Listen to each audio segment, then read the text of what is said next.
Chapter 131. When Ning Shu heard that this bastard was going to drag her along, she ran behind with her own 2 legs. If she couldn't run fast enough, she would be dragged along. If she rubbed against the ground, she might even lose her life, not to mention her skin. This was definitely revenge for her spitting on him. As a general, being spat on, even with Situ Qingyu's overflowing self-esteem, he would still kill her. She was wrong. How could Luo Junyan compare to Situ Qingyu's perverted personality? There was always someone better. Situ Qingyu's mentality was definitely more twisted than Luo Junyan's. It's not too late to beg for mercy, Miss Mu. You don't seem to realize your status. You're no longer the daughter of the high and mighty Prime Minister, but my captive. I can decide your life and death, so don't do anything that makes me unhappy. Situ Qingyu's pupils trembled slightly. It was obvious that he was not as calm as he appeared to be. He was probably angry inside. Ning Shu hated this man to death. So what if he was capable? He only knew how to bully women and children. What was so great about him? Ning Shu called out to 2333 in his heart. 2333, give me a gun. I want to kill this bastard. Ning Shu, moi, you have a gun. 2333's voice rang in Ning Shu's head. Ning Shu was very happy. Then give it to me quickly. I can't stand this bastard. Sure, 2,000 points. You don't have any points, so you can't exchange for it, 2333 said directly. Ning Shu gritted his teeth and said word by word, I'll pay on credit. Sorry, you can't use firearms or similar firearms. If you take out something that transcends time, it will cause chaos in space and affect the stability of the entire plane. 2333 guided him patiently. Your role is to repair the plane, not destroy it. Understand? Understand your ass. Ning Shu almost vomited blood. Ning Shu wanted to ask 2333 about other things, but suddenly a voice rang out.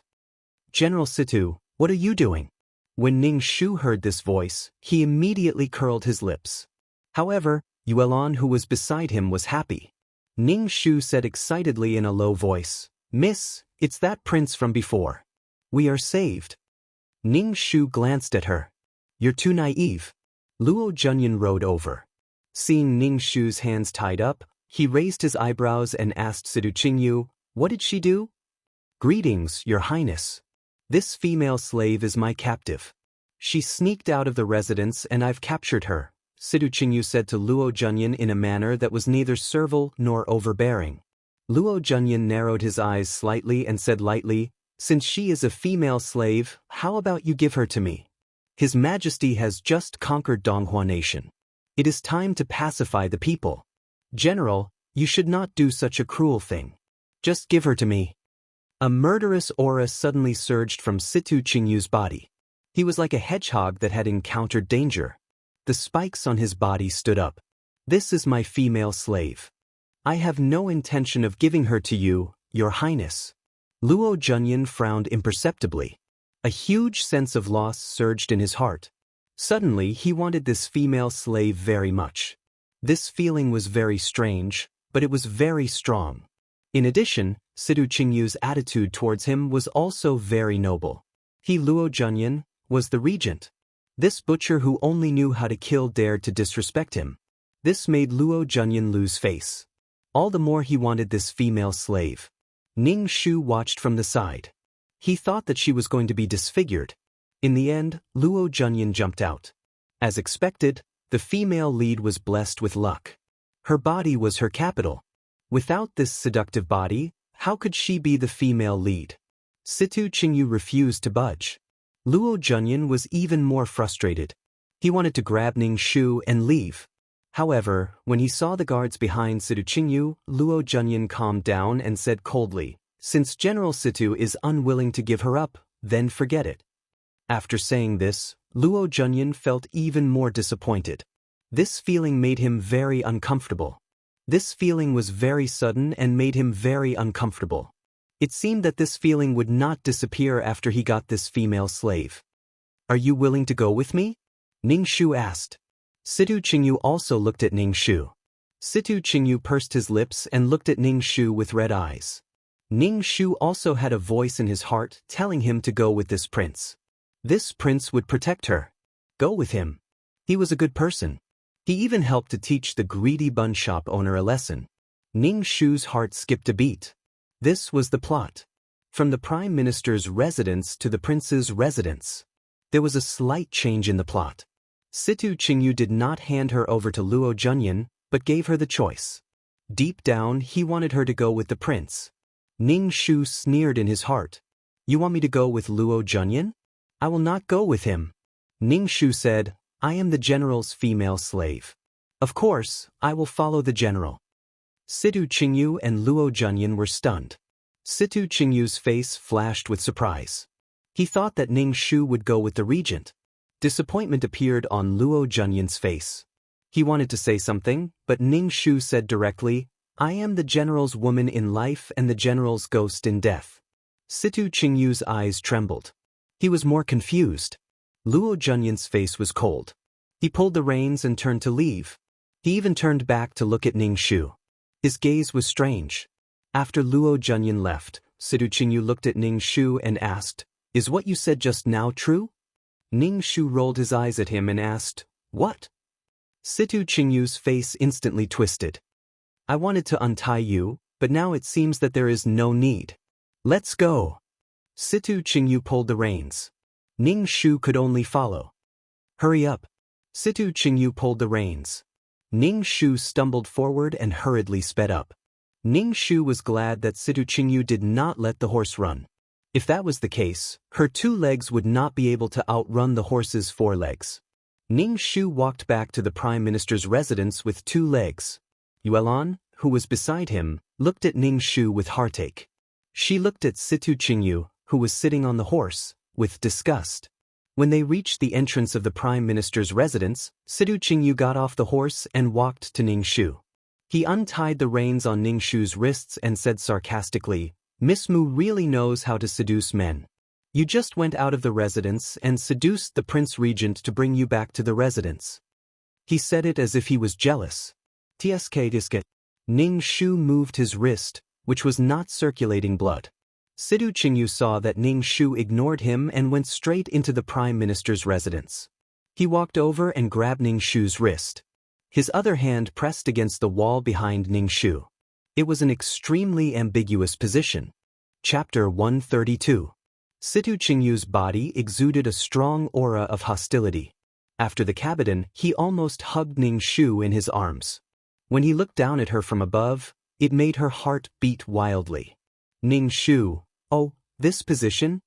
She didn't expect to be flirted with as the female lead. But could it be someone else? She was flirted with by a psychopath. She felt very depressed. Situ Qingyu was indeed an expert at controlling people's emotions. He had been so cruel just now, tying her up and dragging her away. Now, he was acting in such an ambiguous and domineering manner. It was so hot and cold that one couldn't control it at all. But Ning Shu only wanted to have a gun and shoot this guy in the head. Situ Qingyu said faintly, his tone still at a loss. Is what you said before true? You're my man? Even in life and death? It's fake, Ning Shu said without thinking. Situ Qingyu's expression instantly turned ugly. Ding. Abuse points, 10. Current abuse points, 30. 2,333 reported. Ning Shu was stunned for a moment. Seeing Situ Qingyu's hurt expression, if it was the female lead, her heart would probably ache. After all, the female lead was so hot and kind. Ning Shu said, Why would I like a person who kills people like scything flax? You have a dark mind. I'd rather like a dog than a person like you. Situ Qingyu looked at Ning Shu maliciously. You're lighting the fire. Was the next sentence, you're responsible for extinguishing the fire you started? Look, there's an idiot over there. Ning Shu pointed behind Situ Qingyu. Situ Qingyu frowned and looked at Ning Shu. There really is an idiot. Turn around and look, Ning Shu said with certainty. Situ Qingyu turned his head. Ning Shu immediately crawled under his arm and ran away with Yuelan. Situ Qingyu was speechless. Ning Shu and Yulan ran back to the embroidery building. Yulan panted as she placed the steamed buns in her arms on the table. Ning Shu asked, Miss, why didn't you go with that prince and return to this wolf's den? Miss, this servant really doesn't understand what Miss is thinking. What's the difference? One was a wolf's den while the other was a tiger's den. Ning Shu drank a large cup of water and picked up a bun to eat. He said, "Your miss has her reasons." A black shadow jumped in through the window and rolled on the ground twice. The black shadow rolled in front of Ning Shu's feet and Ning Shu kicked him twice. The secret guard hurriedly got up from the ground and picked up the bun on the table to eat. Wearing black clothes in broad daylight with a scarf around his neck, there must be something wrong with his head. When I blew the whistle, where did you run off to? Didn't you hear it? Ning Shu said grumpily. But seeing the shadow guards appear, Ning Shu felt a sense of security. She never realized that the female lead could be so fragile. The secret guard stuffed the steamed buns into his mouth and said, "I heard it. I was healing my injuries and I saw that Miss was fine, so I didn't appear." What kind of secret guard was this? He wasn't handsome but was so willful. He ran faster than anyone when fighting and immediately appeared when eating. What was the use of raising this kind of secret guard? Stop eating. What will we eat after you finish eating? Yulan, put away the steamed buns. Ning Shu said grumpily. You're a secret guard. You can't even get food for yourself? You even came to steal the food that we two weak women worked so hard to get. You're shameless. Ning Shu was speechless at this unreliable secret guard. The secret guard swallowed the steamed bun and covered his face with the black scarf, revealing a square forehead and a pair of eyes. Ning Shu felt very anxious when he saw this. He felt that this unimportant cannon fodder looked really casual. Miss, if there's anything, just blow the whistle. I'll appear immediately. Secret guard Ning Shu said. The moment he opened his mouth, there was the smell of leeks. Ning Shu was speechless. She had also blown it. The last time she wanted the shadow guard to get her and Yulan some food, she was almost out of breath. This guy didn't even come out. It was clear that the shadow guard was not reliable at all. Ning Shu thought for a moment, then took out a silver note and said, "Take this money and send some food to Yulan and me every day. Also, go buy food. Don't wear black clothes anymore. Go, I don't want to see you now." Ning Shu waved his hand. The secret guard stuffed the silver note into his arms. Ning Shu said again, "Go to the bank to exchange for some broken silver. Don't take the silver note directly to buy things." The secret guard nodded and said, "I understand." Ning Shu. He felt that this guy was unreliable. The secret guard jumped out of the window again and disappeared. In the evening, Sidu Qingyu came over and prepared a large table of delicacies for Ning Shu. Ning Shu was vigilant. One who was unaccountably solicitous was hiding evil intentions. After eating it, would he want to roll around with her? Bah, this old lady despises you.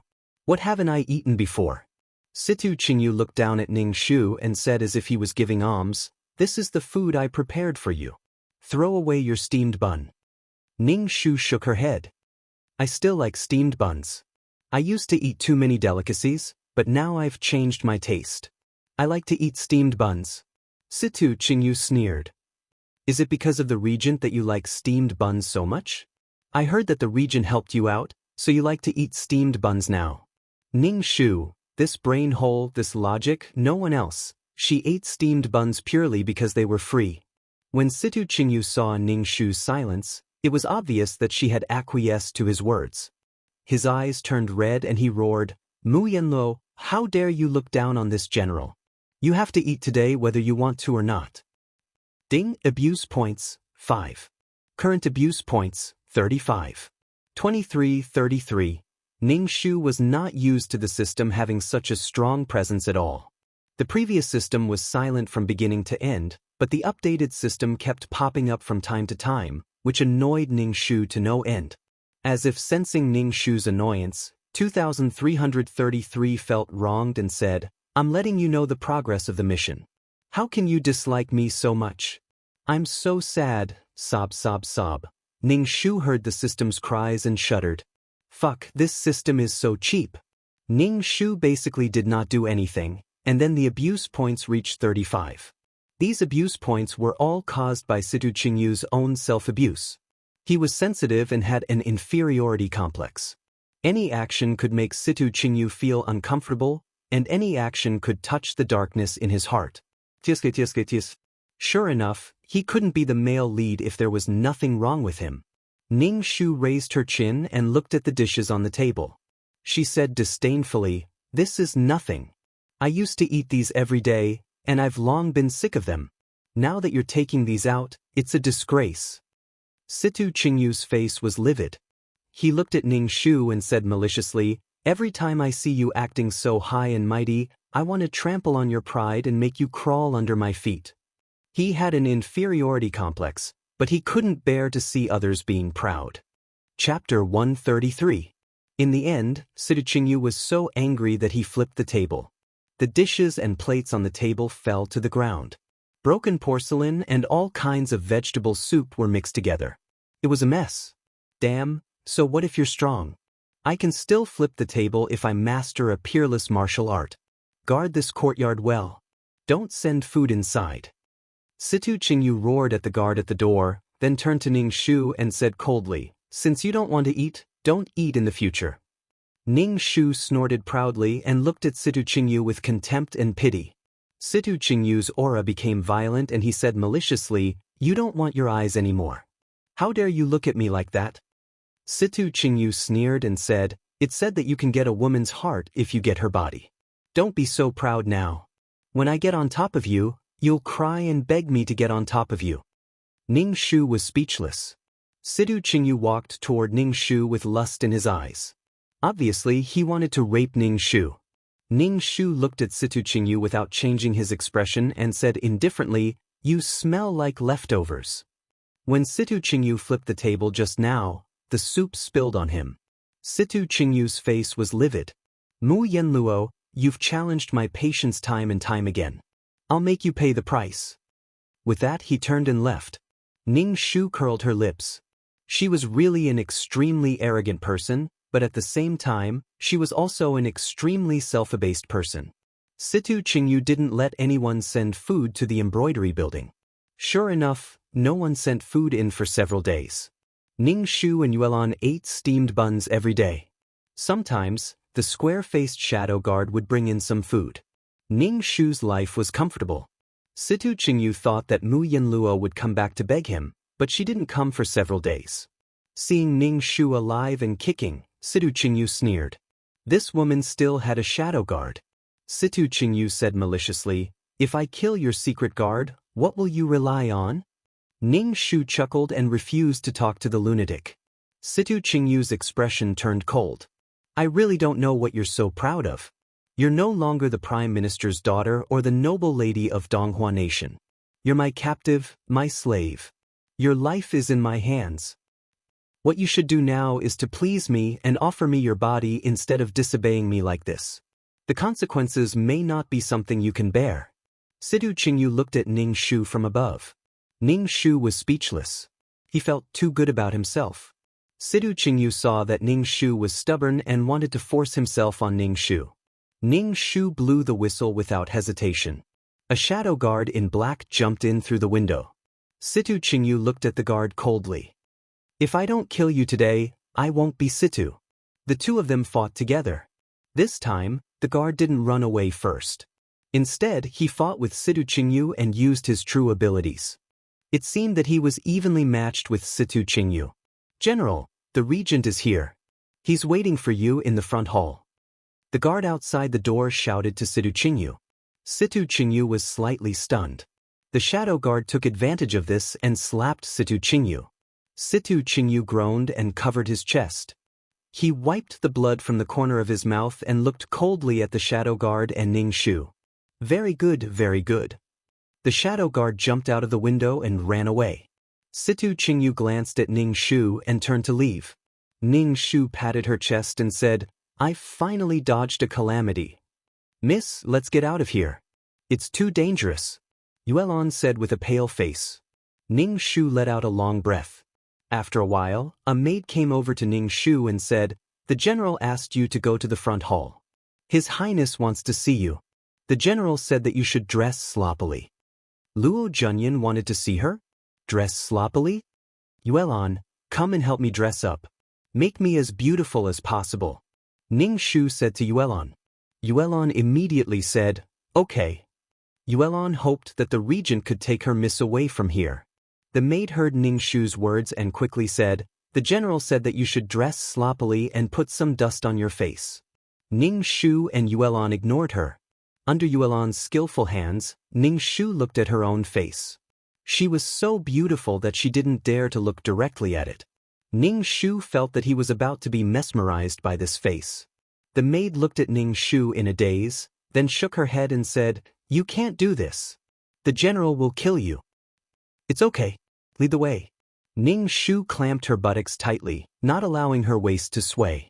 She walked towards the front hall elegantly. Ning Shu walked into the front hall. The atmosphere was not very good. Sidu Qingyu's face was cold and Luo Junyan had a faint smile. The conversation between the two was very unpleasant. Seeing Ning Shu come in, Sidu Qingyu and Luo Junyan were stunned. Sidu Qingyu's face immediately darkened. He knew that the regent came for Mu Yenluo and told her not to stand out too much. But now, she was so beautiful. Cold and charming, with exquisite makeup. Sidu Qingyu's heart was full of anger. He looked at Ning Shu as if he was looking at his prey, as if he would be torn apart by Ning Shu in the next moment. Luo Junyan looked at Ning Shu, his eyes full of amazement. His gaze was domineering and lingering, and there was a kind of determination in his eyes. He didn't expect this female slave to be so beautiful. She was really devastatingly beautiful. No wonder Situ Qingyu was unwilling to give her to him. Do you still remember me? Luo Junyan asked. He walked in front of Ning Shu. There was a smell of ambergris on his body and a strong masculine aura that made people's hearts tremble. Ning Shu was now pretending to be noble and cold, but when he opened his mouth, his voice was extremely rough. Who are you? Luo Junyan was stunned when he heard such a coarse voice. He felt that it was too out of place. Such a beautiful person should have a soft and gentle voice. It was charming, affectionate, and melodious. What's wrong with your voice? Are you injured? Luo Junyan asked with a frown. Don't worry. I will heal your voice. Ning Shu raised an eyebrow and didn't say anything. Seeing that Ning Shu didn't speak, Luo Junyan said eagerly, have you forgotten? Bun, do you still remember Bun? We met at the bun shop. Ning Shu pursed her lips. When they were at the bun shop, she didn't have any image at all. How could Luo Junyan be so sure that it was her? Sure enough, he had taken a fancy to Mu Yenluo's beauty, but after getting her, he treated her like dirt, raped her, and sexually abused her. Basically, when Mu Yenluo was on her period, it was Luo Junyan's exclusive time. What a unique taste. Leave, Sidu Qingyu said coldly to Ning Shu. Before Ning Shu could speak, Luo Junyan said, Sidu Qingyu, I am here to take her away today. Sidu Qingyu sneered. Your Highness, she belongs to me now. Are you going to snatch her away? Oi! Was he going to snatch her away now? Chapter 134. Sidu Qingyu didn't want Ning Shu and Luo Junyan to leave at all. This was somewhat different from the plot. Ning Shu understood after thinking for a while. Sidu Qingyu hadn't gotten her body yet. What he couldn't get was good. If he got it too easily, he wouldn't cherish it. Now, there was a prince regent who obviously had bad intentions. His status was higher than his power was greater than his, and he was as handsome as him. Sidu Qingyu immediately felt a sense of crisis in his heart. For the sake of his male dignity, he had to go all out. Food was for the fragrance, and women were for the beauty. Humans were indeed despicable. Luo Junyan said domineeringly, such a beauty should be taken good care of and not suffer under the hands of a butcher like you. General Sidu, don't you think you're going overboard by tying her up and parading her through the streets in public? She's my slave. I can do whatever I want. What does it have to do with your highness? Sidu Qingyu said with a cold face. I've said it before. She's mine from now on. Even if she's a slave, I can still give her a noble status. Sidu Qingyu, remember your status. What right do you have to fight with me? Luo Junyan said with disdain. Sidu Qingyu hated people who looked down on him the most. Now that Luo Junyan was using his status to look down on him and oppress him, Sidu Qingyu's face instantly turned ugly. Then what does your highness want? I, Situ Qingyu, will accompany you to the end. Situ Qingyu's face stiffened, and he didn't give in. Ning Shu watched the two men fight from the side. As the person involved, she didn't have the right to speak. It was quite miserable. Ning Shu immediately looked at the two of them with a teary expression. She grabbed the clothes by her chest and looked like she was hurt. She said sadly, "You can do this. I'm a human, not a thing. I have my own thoughts. Why are you fighting over me? Can't you show me some respect?" Ning Shu wiped her tears and ran away with small steps, not caring if the people in the room were fighting or being gay. "Miss, wait for this servant." Yu Lan immediately chased after Ning Shu. Ning Shu looked back and saw that the little girl was running very fast. He quickly increased his speed. Yu Lan shouted from behind, "Miss, wait for this servant." Ning Shu was really tired from running. She held onto the railing and gasped for breath. Yuelan almost fainted. She gasped for breath and asked, "Miss, why are you running so fast? You chased me with all your might. How could I not run?" Ning Shu said, "I'll just treat it as training my body." The two returned to the embroidery building. Ning Shu poured a large glass of water. Yuelan pursed her lips and asked, "Miss, why didn't you go with the regent? The regent is much better than this general. This general even beat people." Situ Qingyu was a violent maniac. Ning Shu propped up her chin and looked at Yuelan. She lifted her chin with her finger and said rudely, "Little girl, you're not bad looking." "Miss, I'm serious. Besides, I'm not as good looking as you. Miss stays in the boudoir, but your reputation has spread throughout the Donghua nation." Yuelan said shyly. "Reputation? Bah, it was reputation. It made every man want to sleep with Mu Yenluo, the most beautiful woman in the world. Alright, I know what I'm doing. Why did your square-faced brother bring food?" Ning Shu touched her stomach and felt a little hungry. "Miss, what are you talking about? What square-faced brother? The secret guard is not my brother at all." Yuelan immediately said, "I don't have such an ugly brother." Ning Shu was speechless. Ning Shu turned around and saw the secret guard climbing the window and entering the room. He probably heard what Yuelan said. The secret guard threw the food on the table and snorted at Yuelan. She was talking behind someone's back and was heard by someone. Yuelan blushed and didn't say anything. Ning Shu comforted her and said, "Yuelan was just joking. You're not ugly. You're unique. I've never seen such a square face like yours. What a square face, so square. I reckon you're the only one in the world who looks like this. You should be proud." The secret guard was speechless. The secret guard glanced at Ning Shu and Yuelan with his exposed eyes and jumped out of the window. Yuelan was a little uneasy. She asked Ning Shu, who was eating a chicken, "Miss, the secret guard won't be angry and ignore us because we said he's ugly." Ning Shu sucked the meat on her finger and said calmly, "It's okay. I just comforted him." Yuelan looked at Ning Shu. "Miss, were you comforting him? I think you're rubbing salt on his wound." It was unknown if it was because of Ning Shu's declaration that she was the female lead, but Situ Qingyu looked at her with a complicated gaze. Ning Shu's intestines were in a knot, but her face was noble and cold. "I'm so cold and fragile. Do you have the heart to hurt me?" Now that Situ Qingyu didn't restrict Ning Shu's movements, he allowed her to wander around the Prime Minister's residence. When it was time for dinner, someone sent food over. Yuelan was dumbfounded. She couldn't understand the feeling of going from hell to heaven. Not only was Yuelan dumbfounded, but Ning Shu was also baffled. Could it be that Situ Qingyu was going to take the warm route?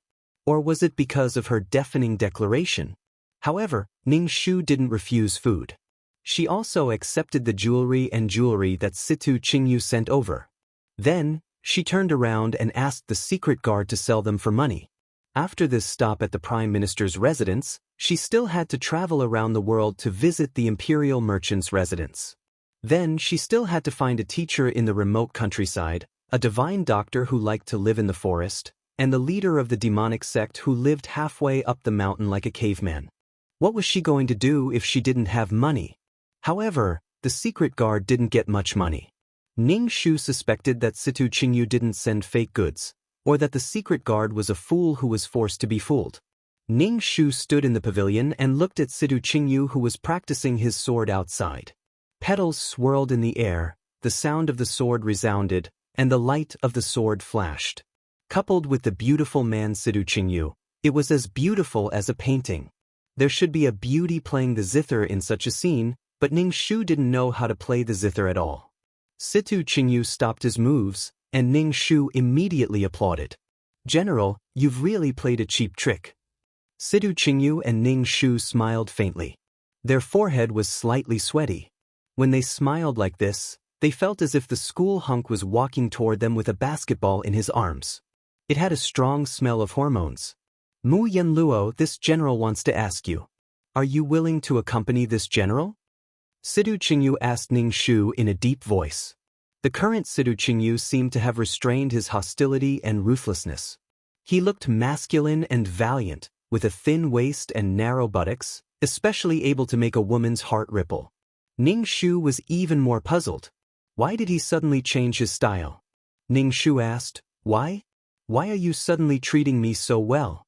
I feel overwhelmed by the favor and my heart trembles. I'm afraid you're going to do something to me." Situ Qingyu was speechless. Chapter 135.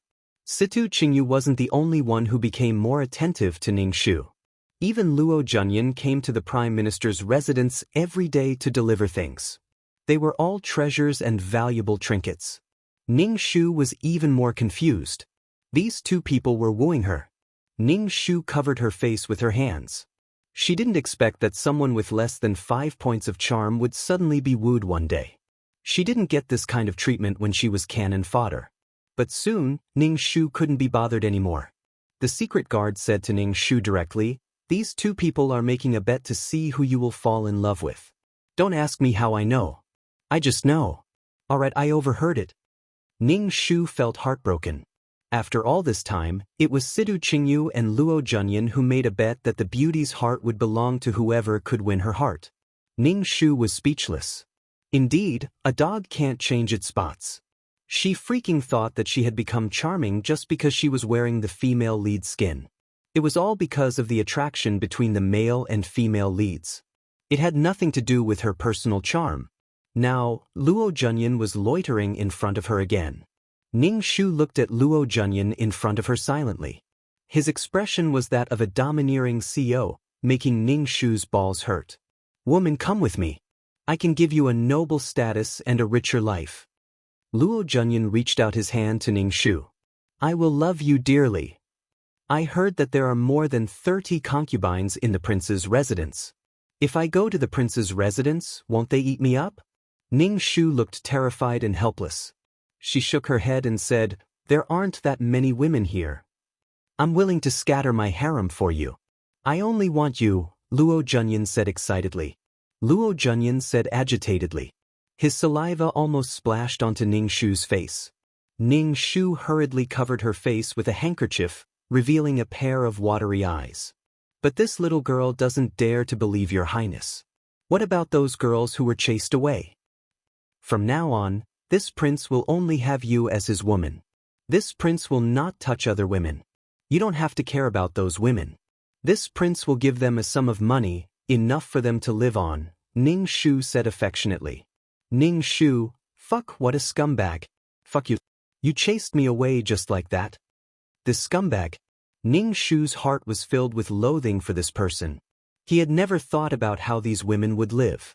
This was the ancient times where hierarchy was strict.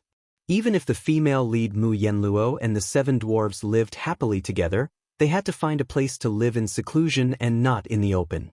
Ning Shu picked up the cup on the stone table and splashed it on Luo Junyan's face. "Scumbag, wash away your filthy soul." "Ah, what's wrong with my hand? Why can't I control it?" Sob, sob, sob.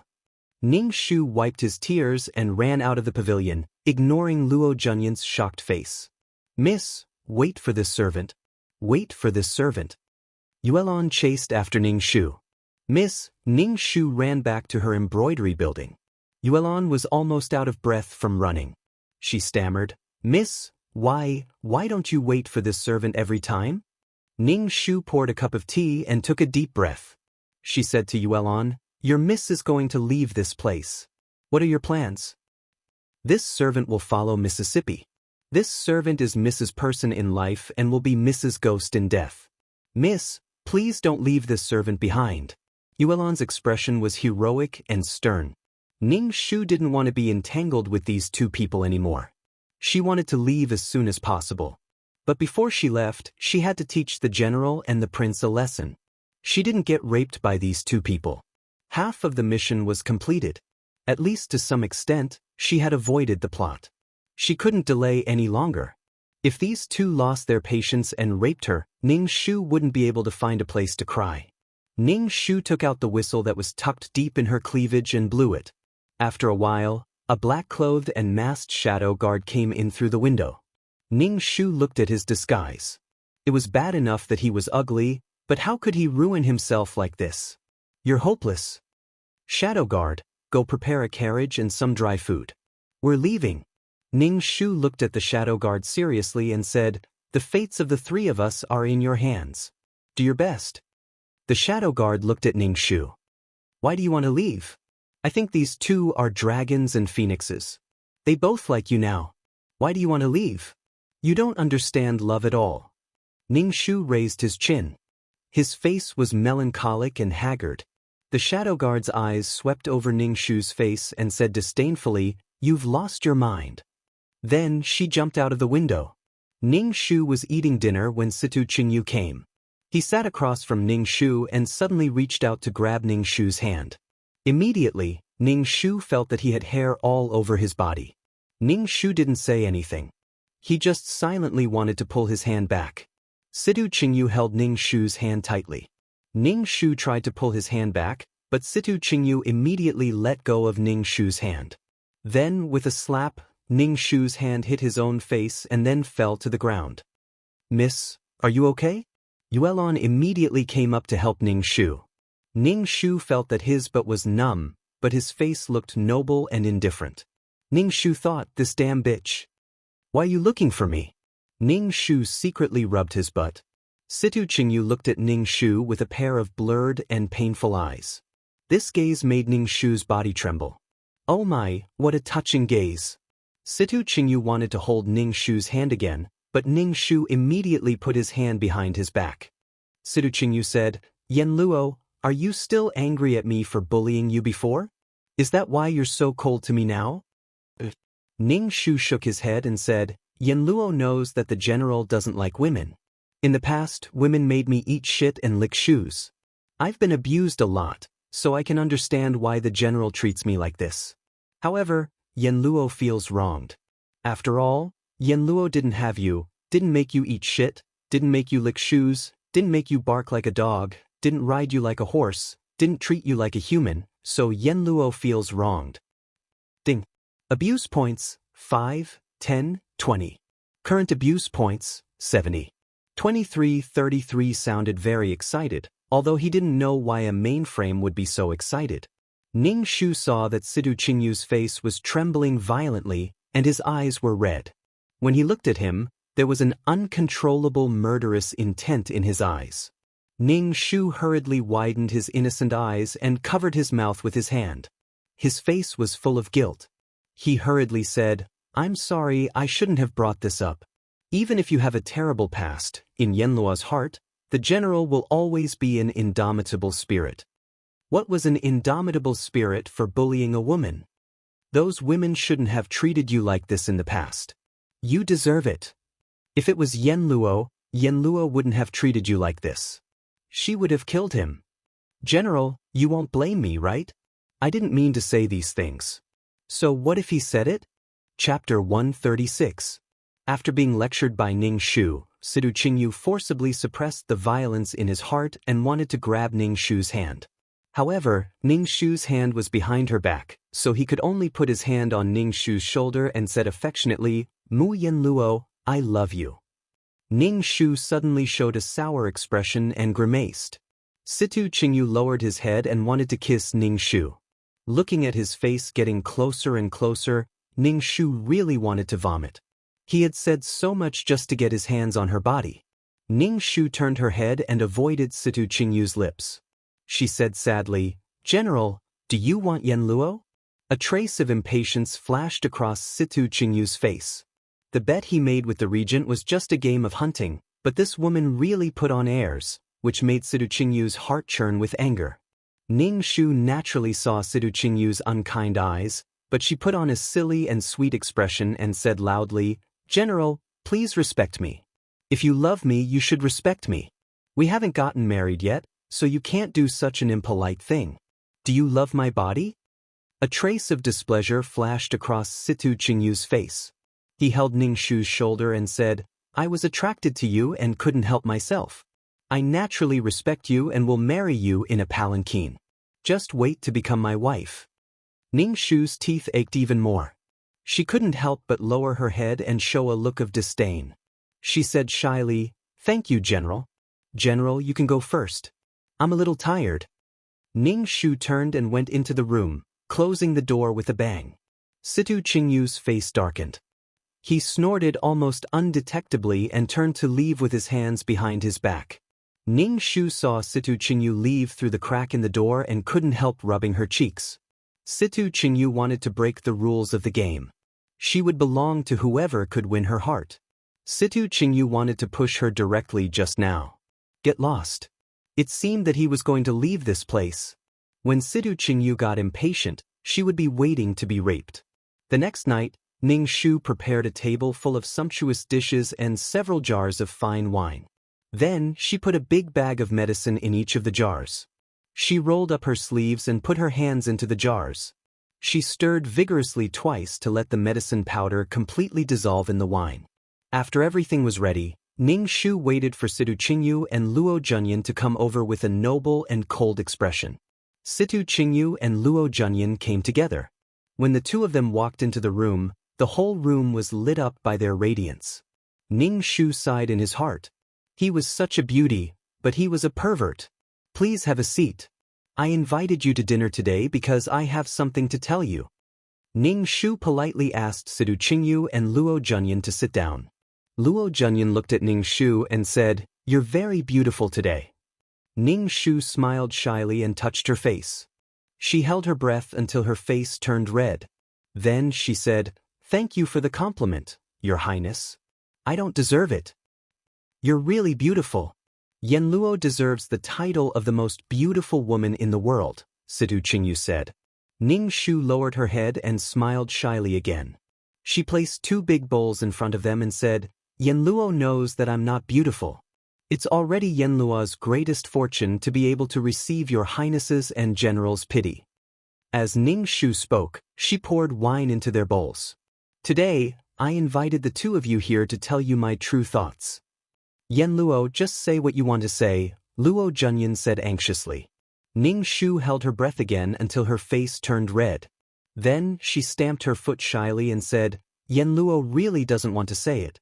You guys drink first."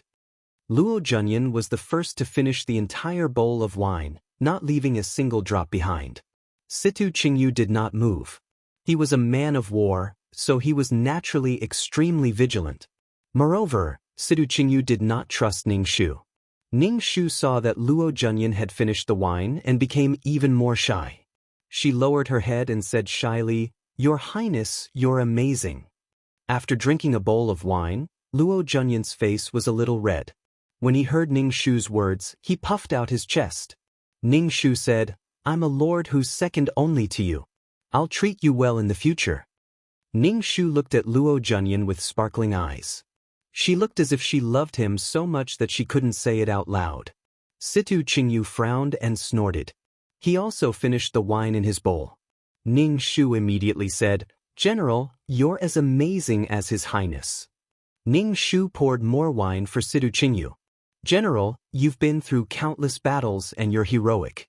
Yenluo has never seen a man like you who gives me a sense of security."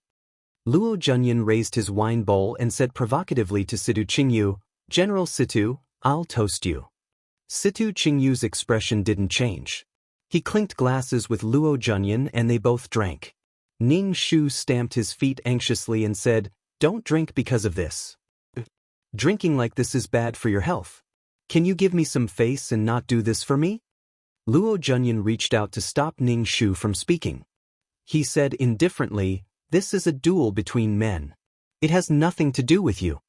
Ning Shu clutched his chest and shook his head with a twisted face. But Yen Luo doesn't want you to do this. Don't do this. Drink. It's best if you die from drinking. Don't worry about it, Sidu Qingyu said to Ning Shu. Ning Shu was obedient. She watched the two men compete in drinking. At first, they used bowls, but later, they drank directly from the jug.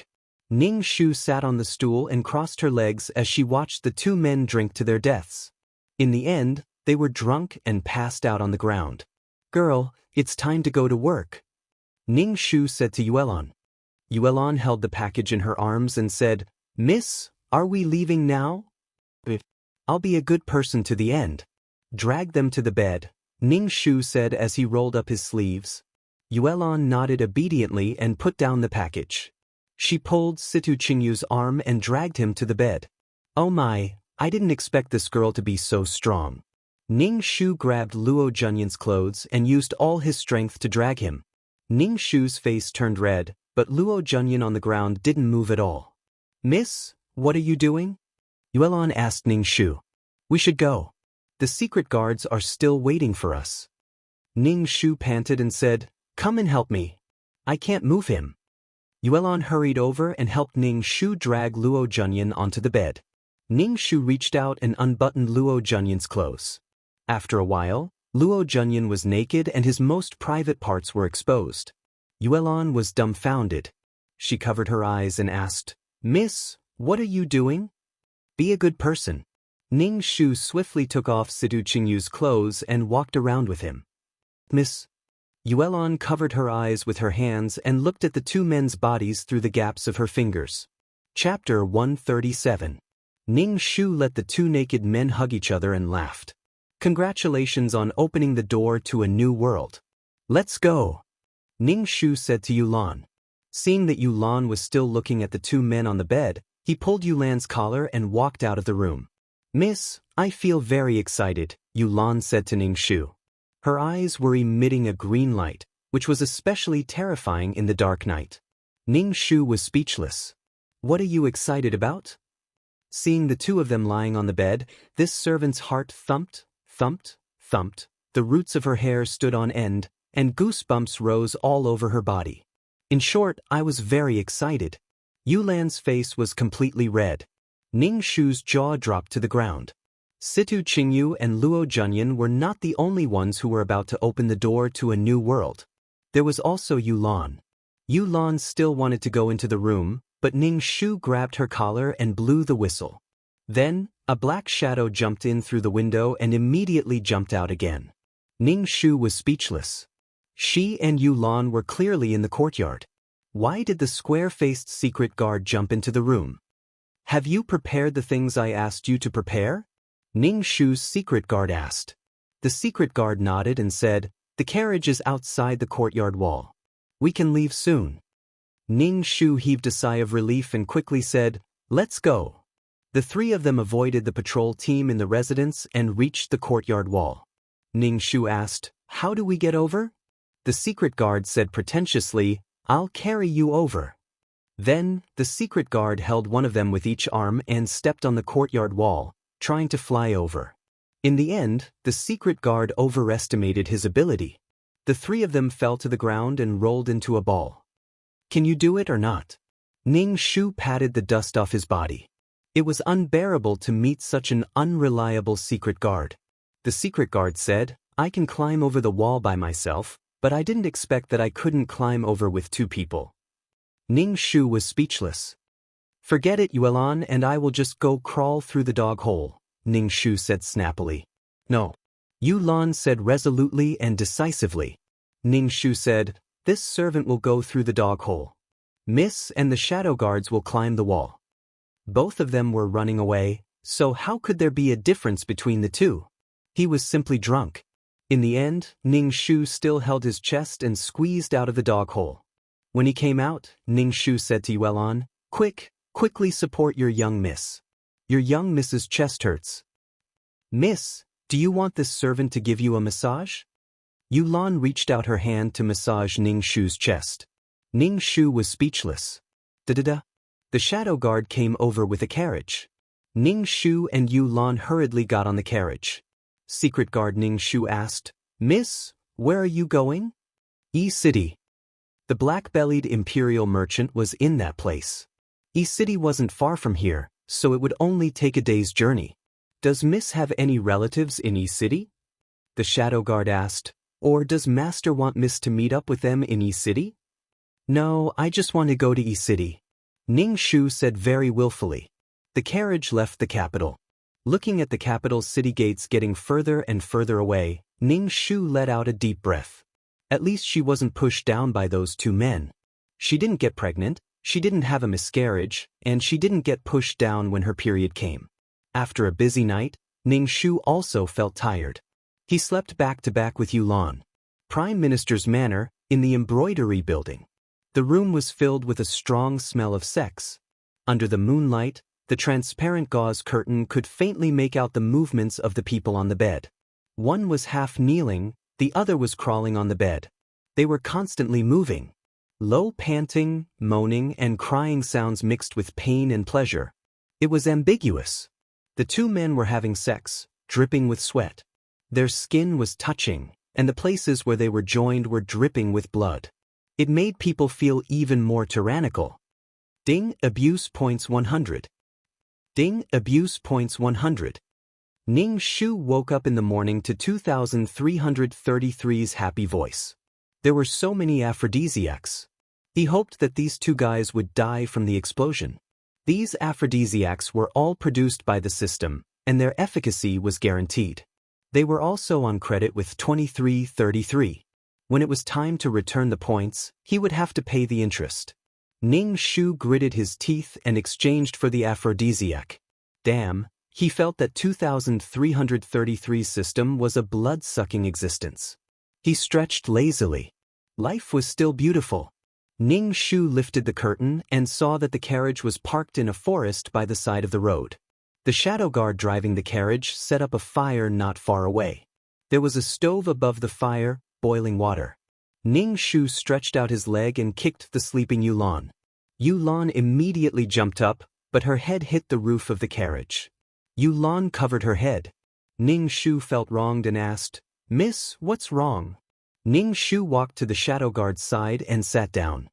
He asked the shadow guard, "Good morning. How far are we from E-City?" "It's not far. Let's eat something and leave quickly. Maybe the general and the prince will send people to arrest us." The shadow guard made some food for Ning Shu and Yu Lan and poured some water for them to drink. She was wrong. This shadow guard was actually quite reliable. Ning Shu ate a biscuit and asked the shadow guard, "Why do you protect me?" "My father asked you to protect me, and you protect me. Don't you feel unsatisfied?"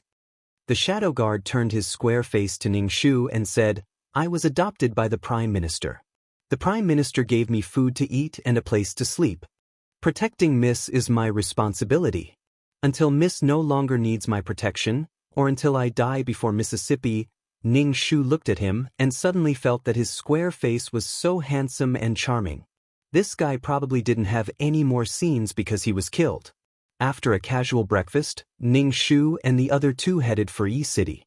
They had no idea how furious Sidu Qingyu and Luo Junyan were. The entire capital was filled with wanted posters for her. Situ Qingyu hated women. Every day he was mocked by Ning Shu, who acted noble in front of him and stepped on his wounds. He was disgusted with women. Now that he was rolling around with a man, he completely broke the ice. He felt that it was better to be with a man. During this process, he could be like a man, but he could also be like a woman. This feeling was too wonderful. Situ Qingyu's biggest goal now was to get Luo Junyan into bed again. However, Luo Junyan felt extremely disgusted. He was the high and mighty regent, but he actually slept with a man and was slept with by another man. Now, the hole in his back was bleeding every time he went to the toilet. Luo Junyan even had the thought of dying. Especially when he felt Sidu Qingyu's scorching and predatory gaze, Luo Junyan's heart convulsed. He was a man. How could he be with another man? Moreover, this one was a general whose status was inferior to his. Mu Yen Luo, that bitch, he would definitely torture her to death once he caught her. even that wouldn't be able to relieve the hatred in his heart. In short, this was a story of oppression and being oppressed. The dark and black-bellied attacker and the tsundere victim. Sidu Qingyu and Luo Junyan restarted their sadistic love story. It basically had nothing to do with Ning Shu. The two members of Mu Yanluo's harem were gay. Chapter 138. Yi City was very prosperous. It was a city comparable to the capital.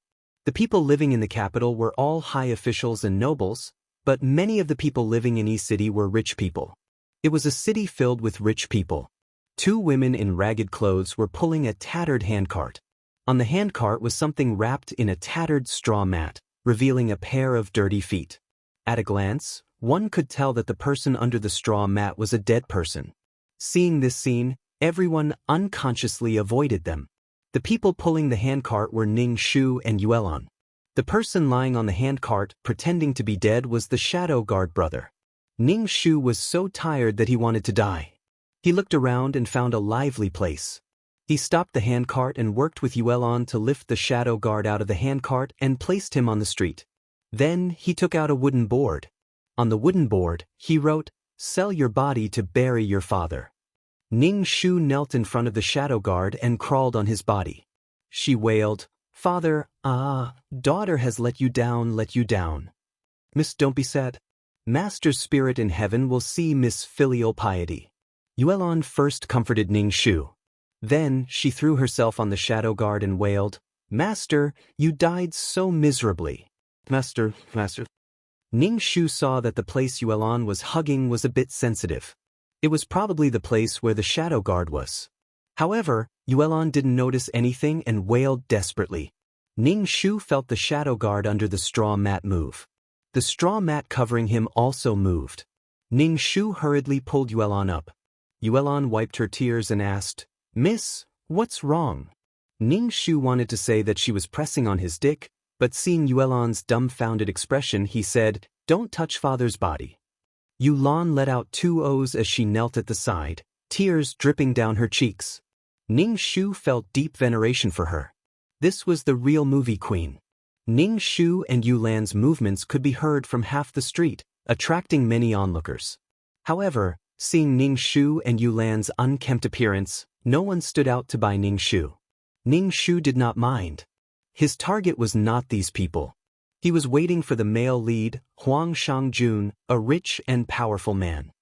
"Miss, what should we do now? It's been so long since someone asked us about the price." Yulan asked. Ning Shu said, "Don't worry." Yuelon saw that no one would ask her about it for a while, so she knelt on the ground and stopped wailing. She wiped her tears with a dirty handkerchief. The people around came and went, but no one came up to ask about the price. Ning Shu was a little regretful. If he had known, he would not have put himself in such a sorry state. He made himself too pitiful and no one asked. Ning Shu was about to fall asleep while kneeling on the ground. Her head was nodding off bit by bit. Beside her, Yulan had already fallen asleep while leaning on the handcart. She was drooling. "Sell your body to bury your father?" A low and sexy voice sounded. Ning Shu's drowsiness disappeared and he quickly pushed Yuelon, who was sleeping next to him. As soon as Yuelon opened her eyes, she immediately wailed, "Master, it's this servant's fault. I didn't protect Miss well and let Miss fall to the point of selling her body to bury her father. Miss, this servant is pitiful Mississippi." Yuelon hugged Ning Shu and wailed. Ning Shu used all his strength to pull Yuelon's arms away and said sadly to the person who came, "Young master, this little girl is from Chuzhou City. I really have no other way, so I sold my body to bury my father.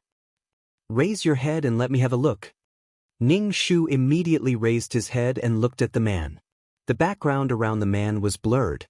He was a shining existence. This was definitely Nanshujin. Qi Sheng's body flowed with a kind of gentle and cruel beauty. He was steady and gave people a sense of danger. His eyes were deep and calm, as if something was surging. This was the two-faced imperial merchant, Qi Sheng. Qi Sheng narrowed his eyes slightly and looked at Ning Shu's dirty face. He closed the folding fan and gently hit the palm of his hand. He said, "Why don't you wash your face and make it prettier so that you can sell it at a higher price?" Before Ning Shu could say anything, Yuelon said, My miss said that she doesn't care about our appearance. Anyone who helps us is a good person.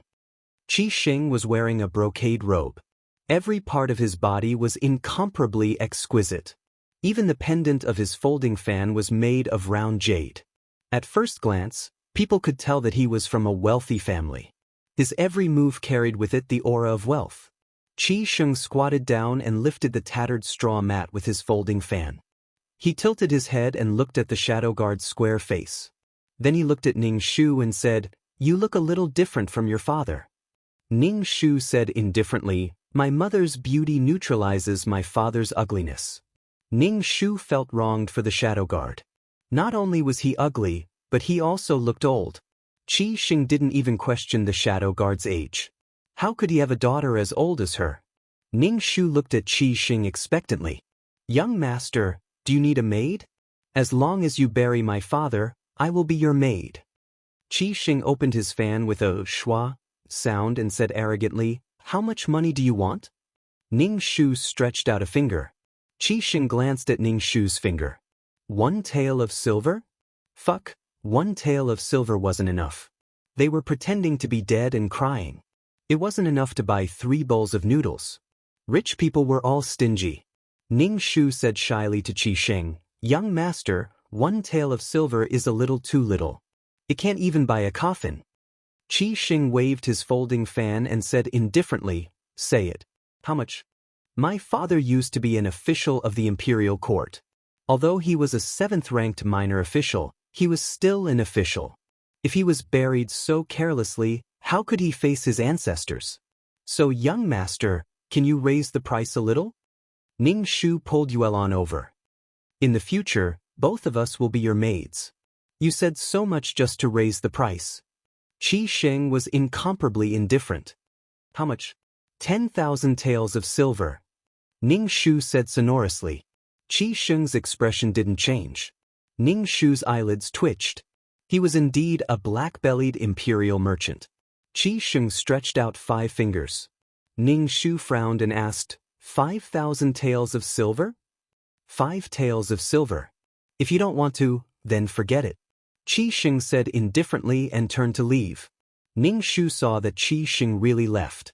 He quickly stood up and stepped over the shadow guard. He caught up with Qi Xing and said, "Young master, please wait." Cough, cough, cough. The secret guard that was stepped on by Ning Shu coughed violently. Yuelon was dumbfounded and didn't know what to do. Ning Shu immediately pounced on him and wailed, "Father, do you have something to tell your daughter? It's all your daughter's fault for not being able to give you a proper funeral, so that you can't see your ancestors." The shadow guard glared at Ning Shu and closed his eyes as if he was dead. Ning Shu immediately wailed, "Father." Yuelon also wailed, "Master, master." Qi Xing raised his eyebrows. He walked over and put his hand on the tip of the shadow guard's nose. Ning Shu said, "My condolences." Ning Shu, "Oh, really dead?" Chapter 139. She had only stepped on him once, but she had killed the shadow guard? Qi Xing took out an ingot of silver and threw it to Ning Shu. He said, "This is 20 taels. Bury your father and then go to the Qi residence." "Thank you, young master." Ning Shu put away the silver and worked with Yuelon to put the secret guard on the cart and headed out of the city. Ning Shu and Yuelon pulled the cart and ran quickly. Qi Xing raised his eyebrows. He suddenly felt that he had been cheated of his silver. Had he been cheated of his nickname, Fox Qi? When they reached the small forest outside the city, Ning Shu lifted the broken straw mat and patted the secret guard's face. "Hey, wake up, wake up." Yulan's face was a little pale. Ning Shu asked, "Miss, he can't really be dead, right?" Yulan also joined in the slapping. While crying, she slapped the secret guard's face and pinched his philtrum. She shouted, "Wake up, wake up." After a long while, the shadow guard coughed and woke up. His face was still very square before, but now it was swollen and much rounder. The secret guard touched his face. "What did you do?" "Sob, sob, sob. You finally woke up. Miss, and I thought you were dead." Yulan cried with joy. "Without you to protect me and Miss, what would we do?" The secret guard touched his face and said with a grimace, I used the turtle breath technique and held my breath. Otherwise, I would have been exposed. After being stepped on by you, my internal injuries flared up again. I was injured when I fought with that general. The secret guard explained. Ning Shu instantly felt guilty and said, "Hurry up and treat your injuries. If you need any medicinal herbs, go buy them. Didn't I give you a lot of money before? That money is Mrs. How can I use it casually?" The secret guard said. Ning Shu instantly felt that the secret guard's image was incomparably great. He said, "It's fine. You can use it as you wish. Treat your injuries. Nothing is more important than your body." Seeing that the shadow guard had woken up, Yuelon also breathed a sigh of relief. She and the young miss were both women. Having a man who knew martial arts by their side was like a stabilizing needle. Especially since the young miss was so delicate, she looked as if she hadn't eaten at all. Ning Shu and Yuelon changed into slightly better cotton clothes. Ning Shu put on makeup for himself, imitating a big mouth, thick eyebrows, and a black mole on his chin. His image was as wretched as it could get. "But you are the young miss?" Yuelon let out an earth-shattering wail, shaking the birds in the forest to the point that they flew away. "Miss, what is it that you can't figure out? Why do you have to ruin yourself like this?" Yuelon looked at Ning Shu with a pained expression. Ning Shu felt that it was very tiring to have such a girl by his side. "Why are you so painstakingly going to the Qi residence? Don't tell me you're going to be a little maid in the future?" The shadow guard frowned. Ning Shu waved his hand and said, "My wish is to travel the world.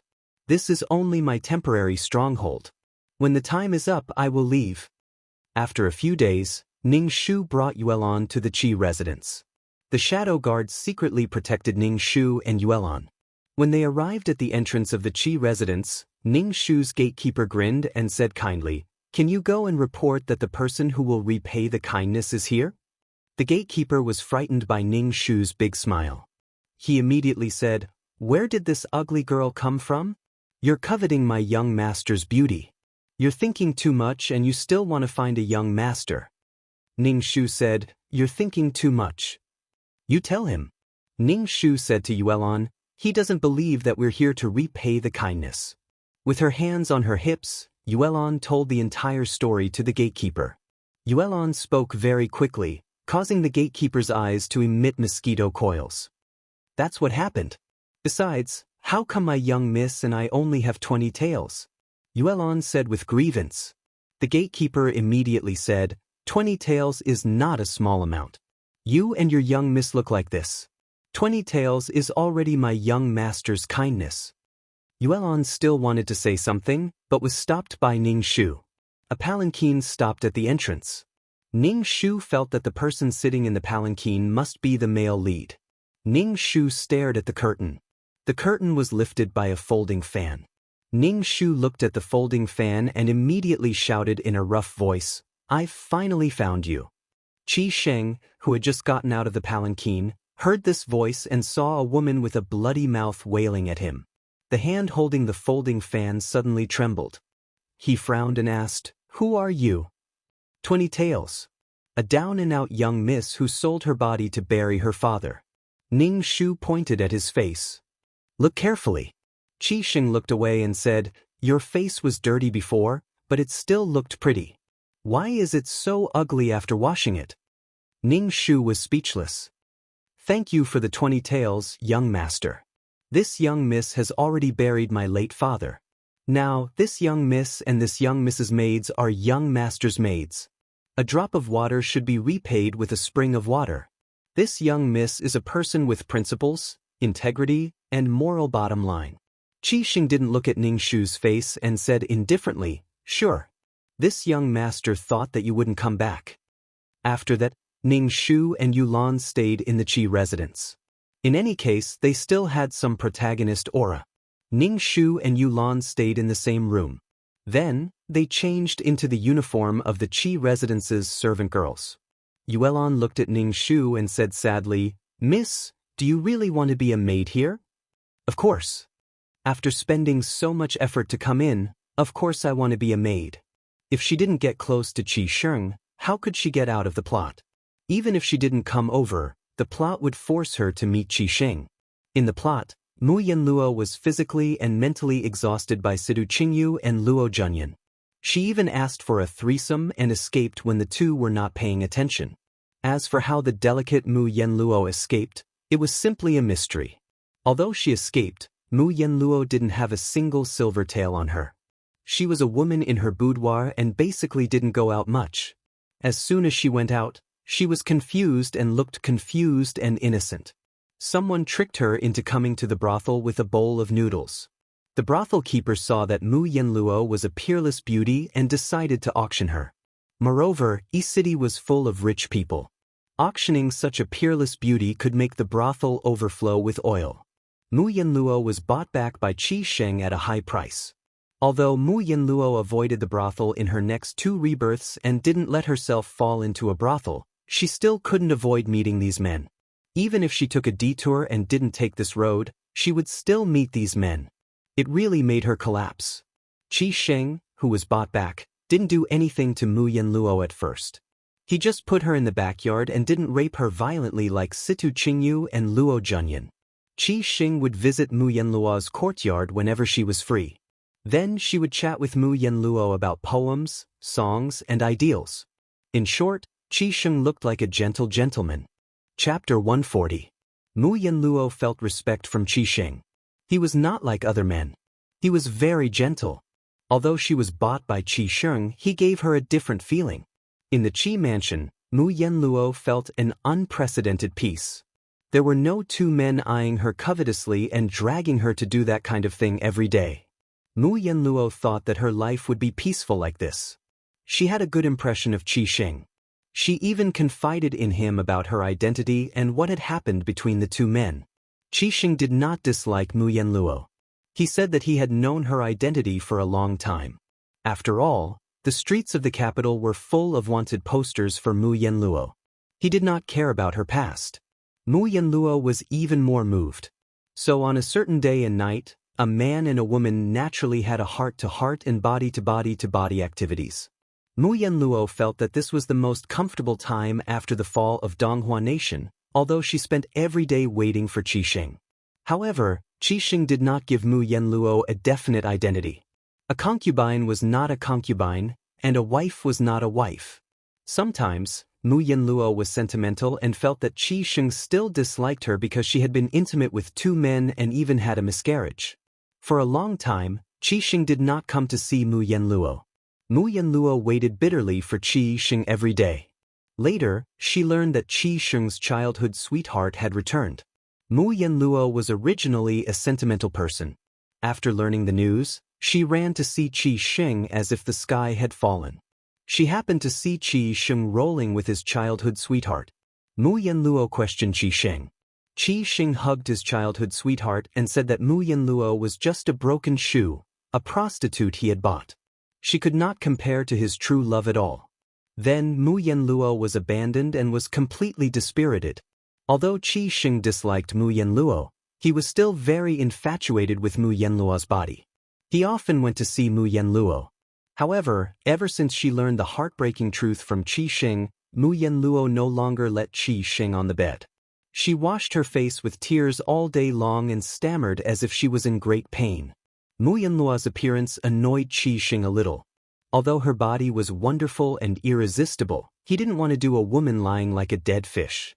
The more Qi Sheng was with his true love, the sadder Mu Yanluo was. She couldn't eat well and couldn't sleep. She tortured herself and became very haggard. In short, he was conflicted, and the nausea went on and on. Although Qi Sheng hated Mu Yanluo very much, he often went to her for sex, but Mu Yanluo would cry and refuse him. But it caused his true love to harbor a grudge in her heart. Then, the evil supporting female lead began to frame the female lead. Her childhood sweetheart faked her pregnancy and spent all day in front of Mu Yanluo showing off their love and child, causing Mu Yanluo's heart to shift. The supporting female lead's belly didn't have the real one. Then, she plotted against Mu Yanluo to kill the child in her belly. The fake one in her belly naturally disappeared. When Qi Sheng learned of this, he was furious. He didn't listen to Mu Yenluo's explanation and directly threw her into the dungeon to be tortured. Mu Yenluo was tortured in the dungeon. Coincidentally, Qi Sheng's business had a little problem. He was busy solving the problem and forgot about Mu Yenluo in the dungeon. In the dungeon, Mu Yenluo was tortured by his true love. Her body was covered with all kinds of scars. The supporting female lead was jealous of Mu Yenluo's face and directly destroyed it. When Qi Sheng thought of Mu Yenluo was hanging on to her last breath. In addition, Mu Yenluo's face was ruined. Qi Sheng listened to his true love and sent Mu Yenluo to a manor thousands of miles away from the Qi residence. Mu Yenluo was sent away in such a heart-wrenching state. However, after Mu Yenluo left, Qi Sheng's longing for her accumulated more and more, to the point where he was on the verge of falling ill from lovesickness. Knowing that the cinnabar mole in his heart was so vicious, he decisively gave up on his true love and ran to find Mu Yenluo. However, Mu Yenluo had disappeared. Therefore, every time Mu Yenluo met a man, she would want to have such an unforgettable relationship. Ning Shu felt that Qi Sheng was even more hateful than Sidu Qingyu and Luo Junyan. He used the method of boiling a frog in warm water to make Mu Yenluo fall in love with him. He took the route of attacking her heart. He used a gentle appearance to win Mu Yenluo's heart, but later on he treated her cruelly. Although he later realized his feelings for Mu Yenluo paid a huge price. Her face was ruined and her snow-white skin was gone. It was really fucking miserable. Moreover, Mu Yenluo was indecisive and liked to torture herself when she encountered problems. It really made Ning Shu, a bystander, feel that his heart, liver, spleen, lungs, and kidneys had all been moved. It was too fucking miserable. Ning Shu and Yuelon tidied up the room. A woman who looked like a steward walked in. Ning Shu said, "From today onwards, you will be young master's personal maid." Ning Shu, 0. How did she become Qi Sheng's personal maid with such an ugly appearance? Could it be that Qi Sheng still liked her in this state? Could it be that this was the attraction between the male and female leads? The plot always brought the male and female leads together. Nanny, what do personal maids have to do? Ning Shu looked at the steward nanny and asked shyly. The steward nanny spat at Ning Shu. Bah, you think too much. You only need to pour tea and water for young master and do some chores for him. Do you think you can sneak into young master's bed with such a look? Young master already has Miss Yufei in his heart. Just do your job well. If you have any other thoughts, young master will make you wish you were dead. Ning Shu pretended to be frightened. Yuelon immediately said indignantly, "What's wrong with my miss? My miss is as beautiful as a flower. Why do you look down on my miss so much? My miss is also the prime minister." Ning Shu immediately covered Yulan's mouth and said to the nanny in charge, "I'll remember. I'll definitely abide by my duties and serve the young master well. I'll make the young master comfortable and beautiful." The steward nanny hummed in acknowledgement. Ning Shu quickly handed over a silver ingot, making the steward nanny's eyes light up. "You have a bright future." Ning Shu immediately said shyly, "Thank you for your praise, Nanny. I hope Nanny will take care of me in the Qi residence." After the steward nanny left, Yuelon immediately said, "Miss, what are you doing? You have to suffer so much to do this. We worked so hard to sell our bodies to bury our father and gave half of the money to that nanny. This servant's heart is bleeding. Your miss has her own plans." Ning Shu crossed her legs and said, Chapter 141. Ning Shu became Qi Sheng's personal maid. She brought the brewed tea to Qi Sheng's study. When she opened the door and walked in, she saw that Qi Sheng was busy. As the heir of the family business, Qi Sheng was very busy. But he still took the time to flirt with Mu Yenluo. Later, his true love came and he flirted with his true love. He didn't seem to be busy at all. Ning Shu put the teacup in Qi Sheng's hand. Qi Sheng glanced at the teacup and then looked at Ning Shu. Ning Shu immediately opened his mouth and smiled at Qi Sheng, saying, "Young master, please have some tea." "Didn't anyone tell you that I drink warm tea?" Qi Sheng said indifferently. "I'm sorry, this servant just came and didn't know very well. How about this servant make it again?" Ning Shu's face was full of guilt. She quickly picked up the teacup and carelessly poured the boiling hot tea into Qi Sheng's hand. It was boiling hot tea. She poured the freshly brewed tea into Qi Sheng's hand. "What are you doing?" Qi Sheng frowned tightly. He was in some pain and his hand turned red in an instant. Ning Shu felt even more guilty. She quickly took out a handkerchief and wiped Qi Sheng's hand. As soon as Ning Shu took out the handkerchief, Qi Sheng immediately smelled the fragrance of flowers mixed with the smell of stinky feet. The fragrance and stench were mixed together. Qi Sheng was about to vomit on the spot. He quickly covered the maid's nose with his hand, but his hand was wiped by the handkerchief and there was a stench. Qi Sheng quickly ran out of the room. Ning Shu curled his lips, threw the handkerchief into the teacup, and left with the teacup. Ning Shu returned to the room. Yuelon immediately asked Ning Shu, "Miss, did he make things difficult for you?" "No, your miss can do anything." How could he make things difficult for her? Ning Shu said with his legs crossed. Yuelon was very distressed. Miss is the Prime Minister's daughter. She has a golden branch and jade leaf, but now she has to serve someone. Miss, this servant is pitiful. All right, stop howling. Your miss is fine. Ning Shu said snappily. Yuelon immediately shut her mouth and sobbed. She felt very wronged. Although Ning Shu disgusted Qi Sheng still let Ning Shu continue to be his personal maidservant.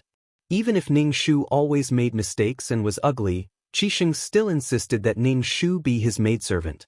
Even when Ning Shu was serving Qi Sheng, his snot got into the food. When Qi Sheng was bathing, Ning Shu walked in casually and poured a bucket of hot water into the bathtub. It was so hot that Qi Sheng jumped up and ran around the house naked. Moreover, Ning Shu's body always smelled like stinky feet, which was especially unbearable for Qi Sheng. However, Qi Sheng was still able to endure it. This made Ning Shu sigh. The attraction between the male and female leads was simply too strong. "What is the smell on your body?" Qi Sheng finally couldn't help but ask. Ning Shu stared at Qi Sheng with his heavily eyeshadow eyes and said happily, "This is the fragrance of osmanthus. This servant uses this fragrance to smoke the handkerchief on my clothes every day. Young master, do you smell it? Is it very fragrant?" Ning Shu said as he put the handkerchief in front of Qi Sheng. Qi Sheng turned his head and frowned. Ning Shu said, "Actually, you are already very fragrant. There is no need for incense at all. This incense will destroy the fresh smell on your body." Ning Shu, oh, look at how good he was at talking. A profiteer was indeed a profiteer. He obviously couldn't stand the mixed smell of feet and flowers on her body, but he still insisted on saying that it was a fresh smell. The original owner was deceived by him like this. On the outside he was gentle and elegant, but on the inside he was extremely black-bellied. Ning Shu grinned and laughed. His bloody mouth was even bigger, which was simply unbearable to look at. Qi Sheng turned her head away. After a while, she turned her head back. Ning Shu said, "Of course it is beautiful. This makeup is not good for your skin. Besides, you are still young. This makeup will only cover up your original beauty." In fact, Qi Sheng's heart was itching. She suddenly wanted to wash this woman's face clean and see what she looked like. Ning Shu raised his thick eyebrows, covered his heart and said, "Baby's heart is bitter, but baby won't say it." "Aren't you called Xiaohong? Why are you called baby again?" Qi Sheng asked doubtfully. Ning Shu waved his hand and said, "Don't worry about these details. This servant's appearance is very similar to this servant's father. Because I am ugly, I use beautiful makeup to cover up my ugliness. Young master, you don't know how bitter this servant's heart is. This servant doesn't dare to remove my makeup at night. I am afraid that when I wake up at night, I will be mistaken for a ghost." Ning Shu touched his face narcissistically and said, "Fortunately, someone taught me the art of makeup. Now that I put on makeup, this servant is much more confident." Qi Sheng's face trembled, and she couldn't speak. "Your appearance is given by your parents. You shouldn't be so disdainful. You don't have to be like this when you are with me. I won't dislike your appearance. In the future, you don't have to put on such troublesome makeup. Naturally, you will be the most beautiful." Qi Sheng's eyes were very sincere, giving people the feeling that he was trustworthy. These words were truly heartwarming. Ning Shu truly understood how Mu Yenluo felt at that time. She was riddled with wounds. Suddenly, there was such a warm man who was willing to accept her all the unbearable things, willing to accept her painful past. At that time, Mu Yenluo was so moved, but the result was cruel. Under this warm appearance, there was a strong utilitarian purpose and plunder. He wanted to get Mu Yenluo's heart and conquer it. Just like doing business, he captured people's hearts. Understanding people's hearts allowed him to smoothly obtain Mu Yenluo. Only when Mu Yenluo was hanging on by a breath and disappeared did Qi Xing understand his feelings for Mu Yenluo. Ning Shu felt like the whole zoo was in chaos.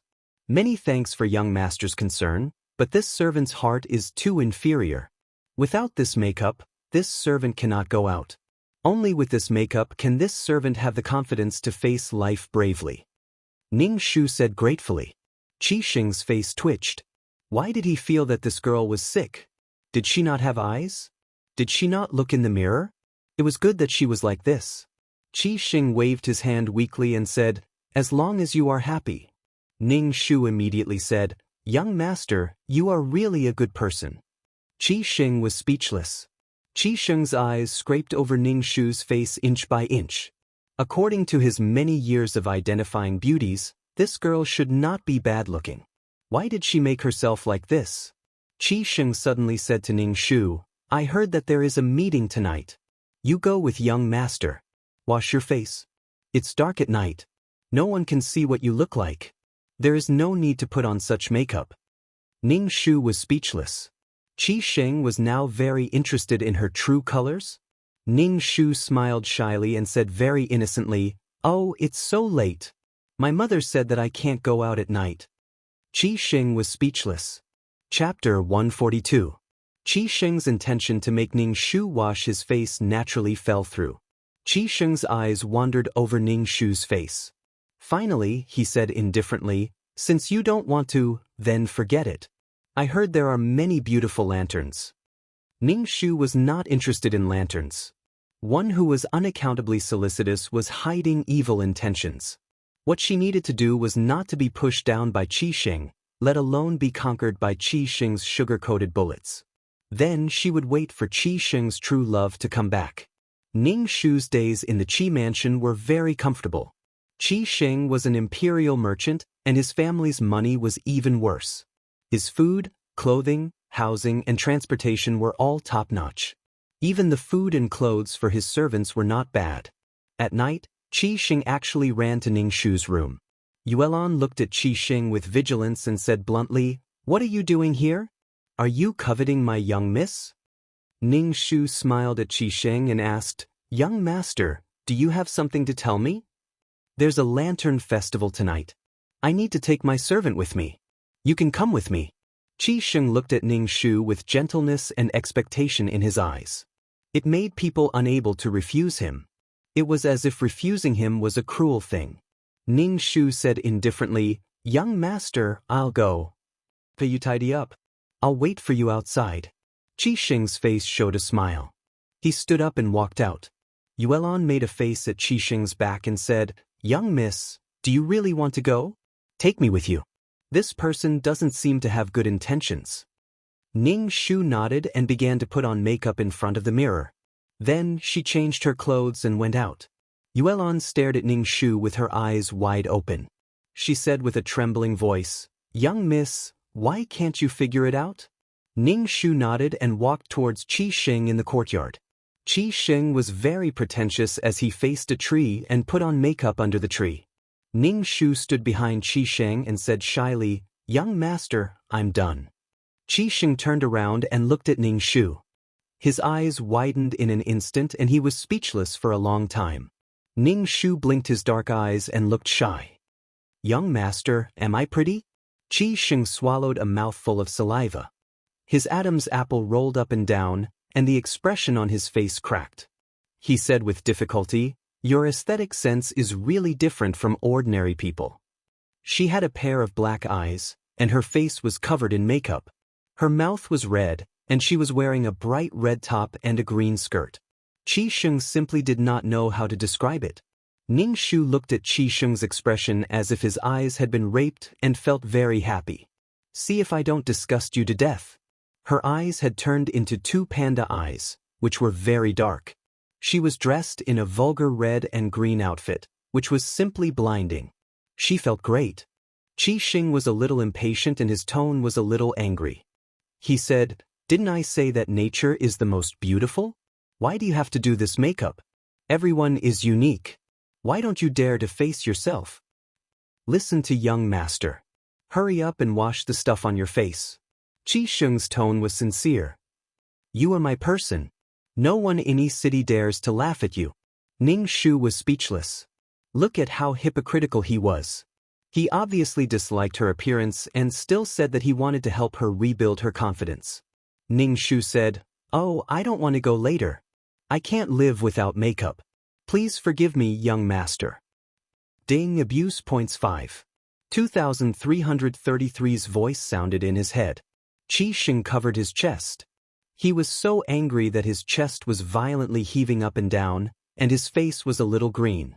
Ning Shu was very naive and did not see that Qi Xing was about to die from anger.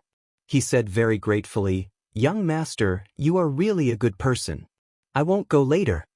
Ning Shu said and returned to his room. It was already so late. He might as well sleep comfortably in his bed. This time, Qi Xing did not call him. He was probably furious. "TSK, let's see how you can pretend to be gentle." Yuelon followed Ning Shu into the room and said very approvingly, "Miss should be like this. That person is obviously not a good person." After that, Qi Xing did not mention anything about the Lantern Festival. However, his face did not look good. He was probably angry. Ning Shu pretended that he did not see anything. In the end, Qi Xing could not bear it anymore. Ning Shu said helplessly, "You little girl." The doting and sweet tone in his voice made Ning Shu shiver. Damn, he had goosebumps all over his body. The plot was too abrupt. There was no substantial development between her and Qi Xing. How could he talk to her in such a tone? Ning Shu looked at Qi Xing with a pair of dazed eyes. What was wrong with this guy? Qi Xing reached out and wanted to hold Ning Shu's hand. Ning Shu took Qi Xing's hand first. Qi Xing suddenly felt that his hand was wrapped in a lump of lard. It was greasy and sticky, and it felt very disgusting. Qi Xing pulled her hand back and quickly wiped it with a handkerchief. However, she did not dare to hold Ning Shu's hand again. Ning Shu looked at Qi Xing with a shy expression and asked, "Young master, do you have something to say?" Qi Xing looked at Ning Shu with a kind of understanding, pity, and lingering gaze, which made Ning Shu's hair stand on end. "Damn, if you have something to say, just say it. Why are you looking at me like that? I already know your identity. You have indeed suffered a lot before," Qi Xing said. He looked at Ning Shu with a look that said, I know everything." "Ning Shu, fuck you, speak human language." Ning Shu looked confused and said very innocently, "I don't understand what you're talking about, young master." Qi Xing shook his head and said in a, "I'm hurt" tone, "You still don't believe me? Do you think I'm not trustworthy? You've been with me for a long time. Don't you know what kind of person I am?" Ning Shu listened to a series of yes, yes, yes, and felt drunk. Besides, she had been with Qi Xing for at most half a month. "You still don't want to tell me the truth. I know your identity is Mu Yenluo, the daughter of Prime Minister Mu of Donghua Nation. Now General Situ and the Regent are looking for you. You should be careful," Qi Xing said very understandingly. Ning Shu looked at Qi Xing blankly. "I don't know what you're talking about. Who is Mu Yenluo? I'm Xiao Hong, not Mu Yenluo." Qi Xing frowned and then relaxed.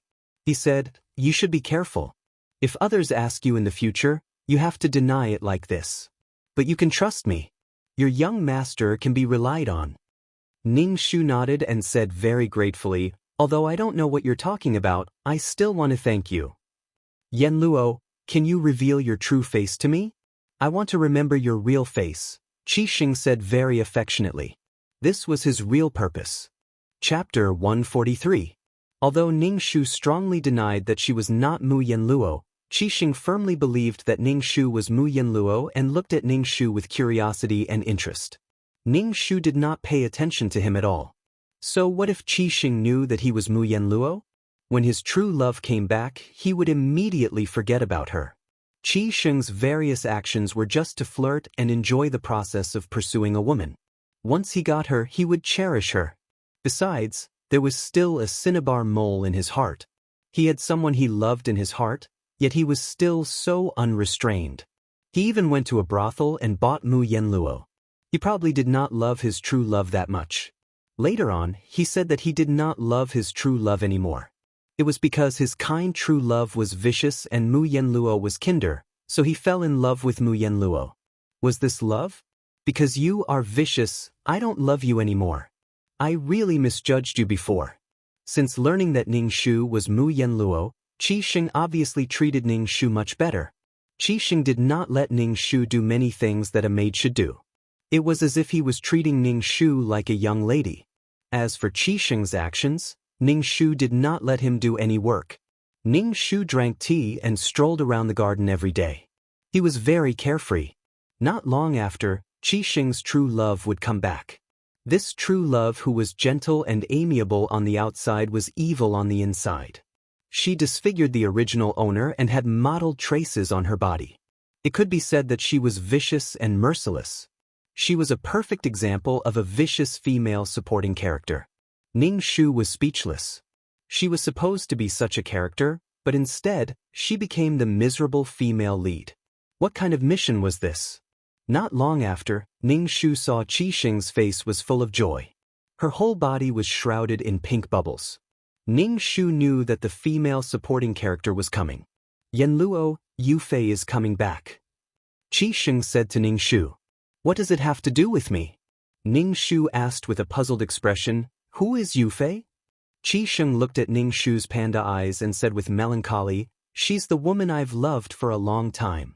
I don't even know how long I've loved her. She's so beautiful.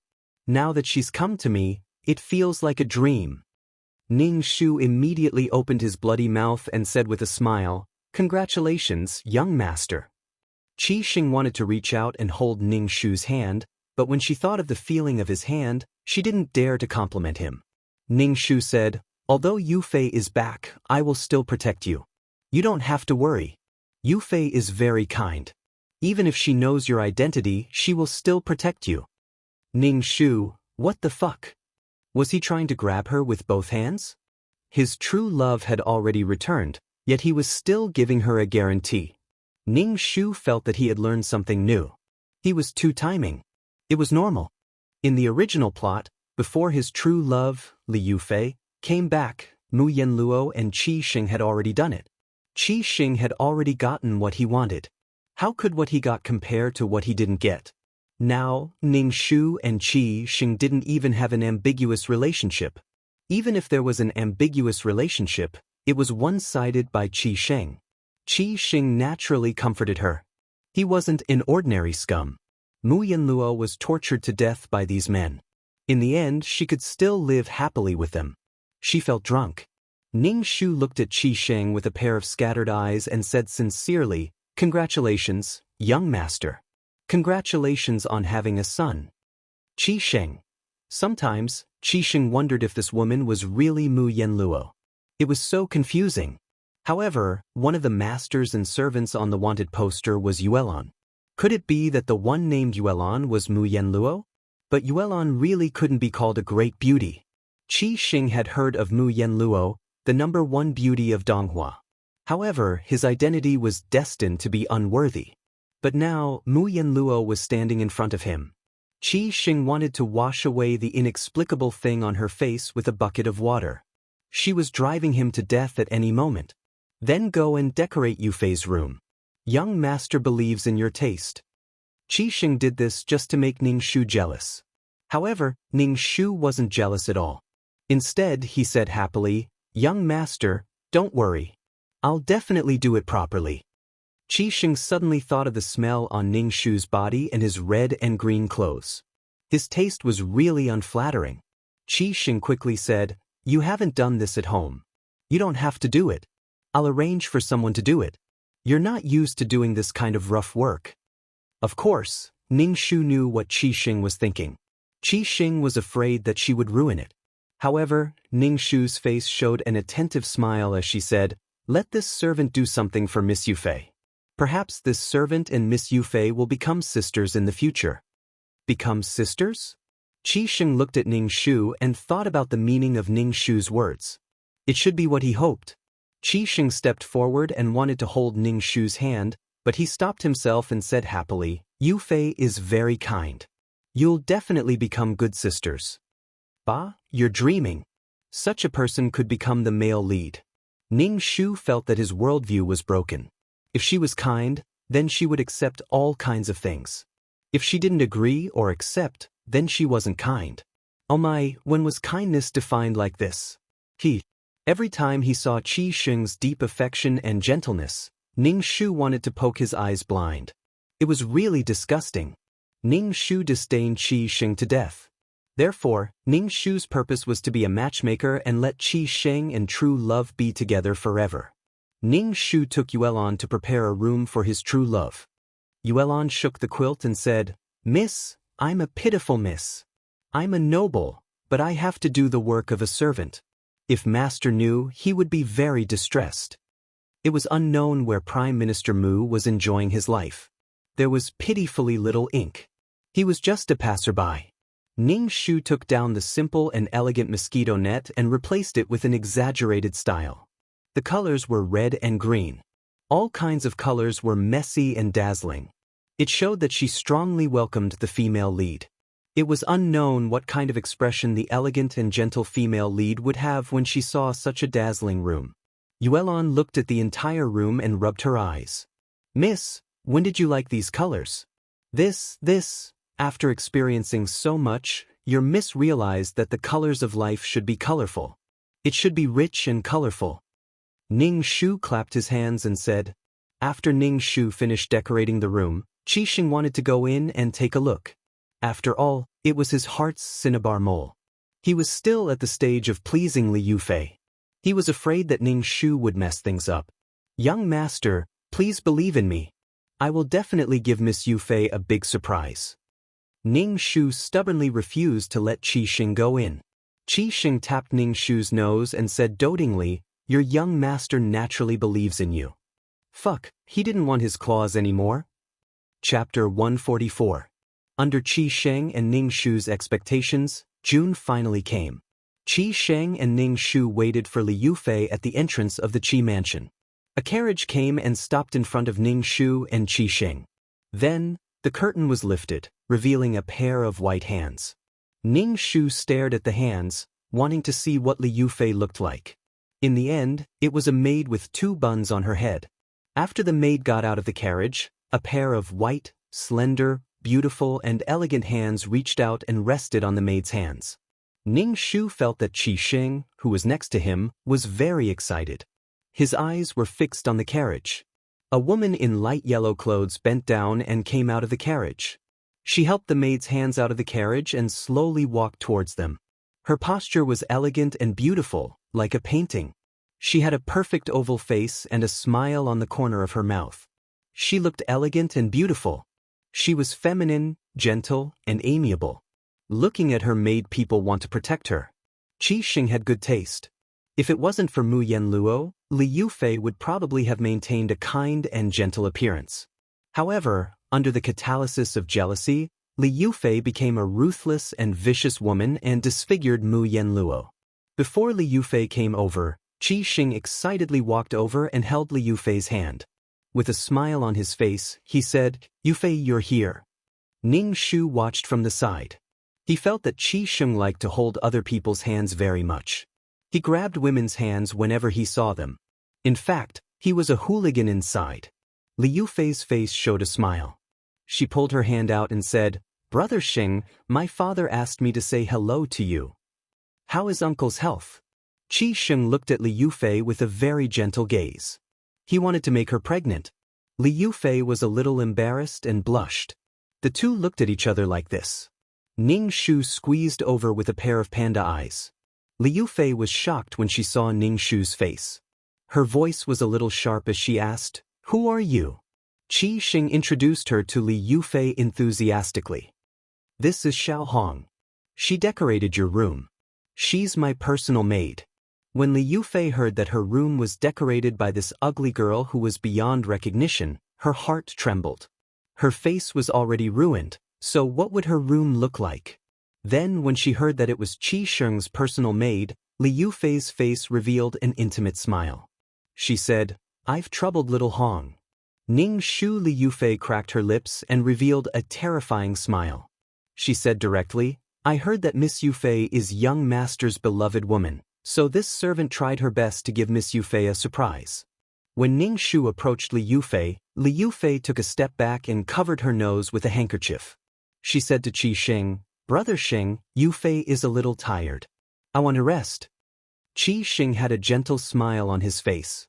He said, "I'll take you to your room." Qi Sheng and Li Yufei walked side by side in the front. Ning Shu followed behind. When they reached the door, Qi Sheng pushed it open and said to Li Yufei, "Little Hong decorated this room especially for you." Li Yufei glanced around the room and felt that her whole body was stunned. Her face was wooden. Qi Sheng saw Li Yufei's expression and quickly turned his head. He saw that the room was colorful and inexplicable. The bead curtains were strung together in various colors. There was no order to it and it was extremely ugly. There were also vases. They were all inferior and ugly. There were actually rapeseed flowers in the vases. The style was simply too strange. "Little Hong, what are you doing? Didn't I ask you to make the room more elegant? Is this how you do it?" Qi Sheng seemed to be really angry. After all, he had lost face in front of his bright moonlight cinnabar mole. Qi Sheng resented Ning Shu in his heart. Ding. Abuse points, 5. Current abuse points, 10. 2333's voice echoed in Ning Shu's mind. Why is this person's abuse point so low? Ning Shu also wanted to ask why it was so low. Qi Sheng looked gentle on the outside, but in fact, he was a very complicated and black-bellied person. After being questioned by Qi Sheng, Ning Shu's face quickly showed an aggrieved and innocent expression. He said, I'm sorry. It's all my fault. I tried my best to do things well. I'm sorry I made Miss Yufei angry." Li Yufei's smile was a little difficult to maintain. But when she thought of the purpose of this trip, she endured it and said gently, "It's okay. Little Hong didn't know my habits before. It's okay to decorate like this." Ning Shu's face immediately showed a surprised smile. He stepped forward and grabbed Li Yufei's hand. He was very touched. "Miss Yufei, you are really a good person." Li Yufei suddenly felt an unbearable stench. His hands seemed to be oily and sweaty. When he held her hand, Li Yufei felt like she was going to vomit. God, what kind of person was this?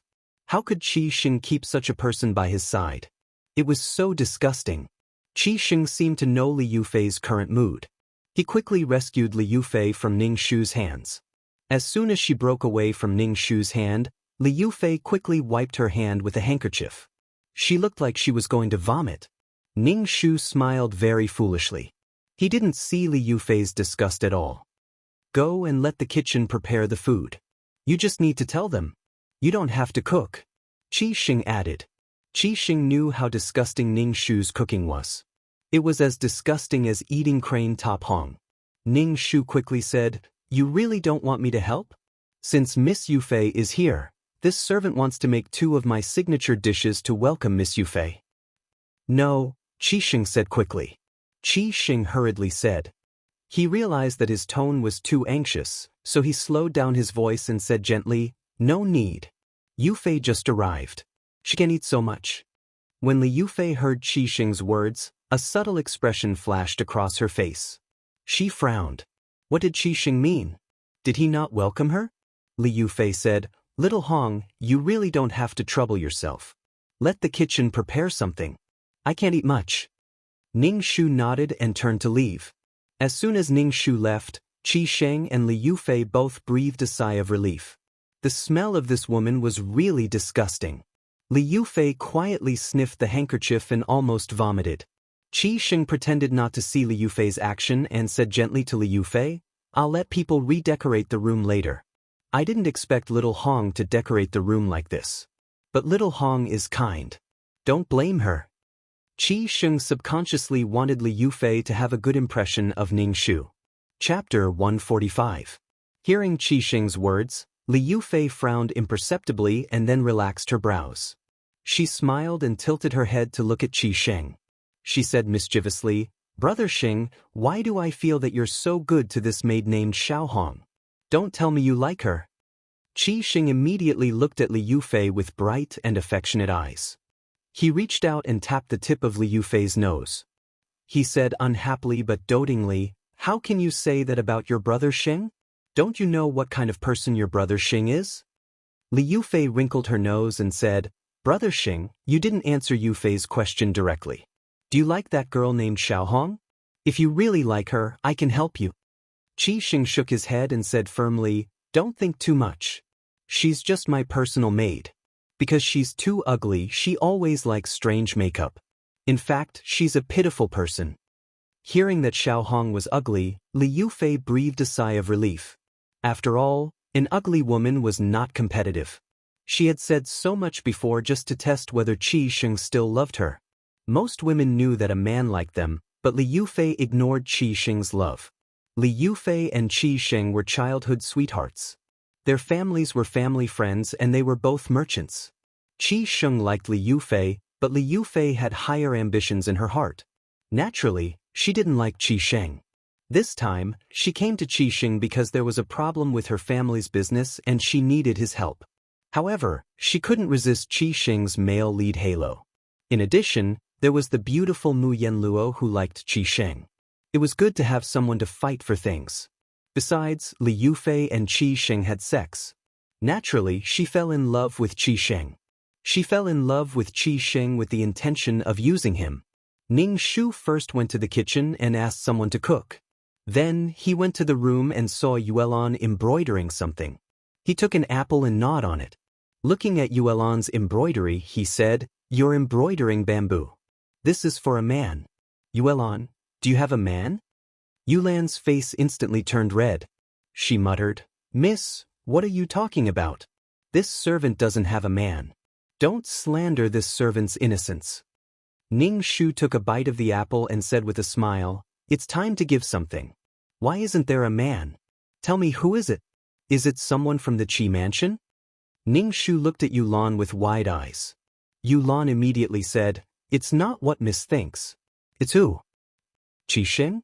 Ning Shu stared at Yulan, dumbfounded. Although Qi Sheng was good-looking and rich, he was a scumbag who wanted to have a foot in two boats. He was absolutely not worthy of his little sister Yulan. Yulan looked at Ning Shu in a daze and asked, "What does this have to do with Qi Sheng? Who's Qi Sheng?" After all this time, Yulan still didn't know the name of the owner of this house. Ning Shu asked, "Then who are you giving this to?" Yuelan's face was very red. She said shyly, "Miss, don't ask. Your lipstick is smudged. You should go touch up your makeup. Don't try to divert your miss's attention. Tell me it's that man. I want to see if that man can be entrusted with my life." Ning Shu said seriously. In fact, Ning Shu still liked little sister Yuelan. Although she was a bit thick-skinned, she was a good girl. It was good to be able to settle this girl's marriage before leaving. Yuelan said, "Miss, this servant really doesn't have a man. This servant is planning to make a pair of shoes for the shadow guard. Last time, this servant saw that the shadow guard's shoes were broken. The shadow guard has worked so hard to protect us, so we have to repay him." Ning Shu's face was suddenly enlightened. He nodded and said, "So that's how it is." Thinking of the shadow guard's square face and then looking at Yuelan's delicate and pretty appearance, would there be any sparks between the two of them? Ning Shu originally wanted to ask Yuelan about her feelings for the shadow guard, but then he thought about it. How could he say anything about feelings? Ning Shu applied lipstick in front of the mirror and then went to serve Qi Sheng and Li Yufei. When they arrived at the living room, Qi Sheng and Li Yufei were already eating. Ning Shu hurriedly said, "Young master, why didn't you call this servant to serve you the meal? Miss Yufei, this servant will serve you the dishes." Li Yufei's face was a little ugly, but she endured it. Ning Shu smiled reluctantly and said, "Xiaohong, there's no need. I can do it myself. You can serve your young master." Ning Shu immediately said to Qi Sheng, Then, young master, this servant will serve you. Qi Sheng frowned and covered his nose with his hand. Ning Shu said gently, there's no need. You can also go and eat. Yu Fei and I don't need you to serve us. Ning Shu naturally knew that these two people despised her. Disgusting to death. People usually couldn't smell their own bodies, so Ning Shu didn't think that she smelled that bad. However, seeing these two people trying their best to hold it in, but not wanting to say it out loud, it was really refreshing. Qi Sheng and Li Yufei were the same kind of people. They were more hypocritical.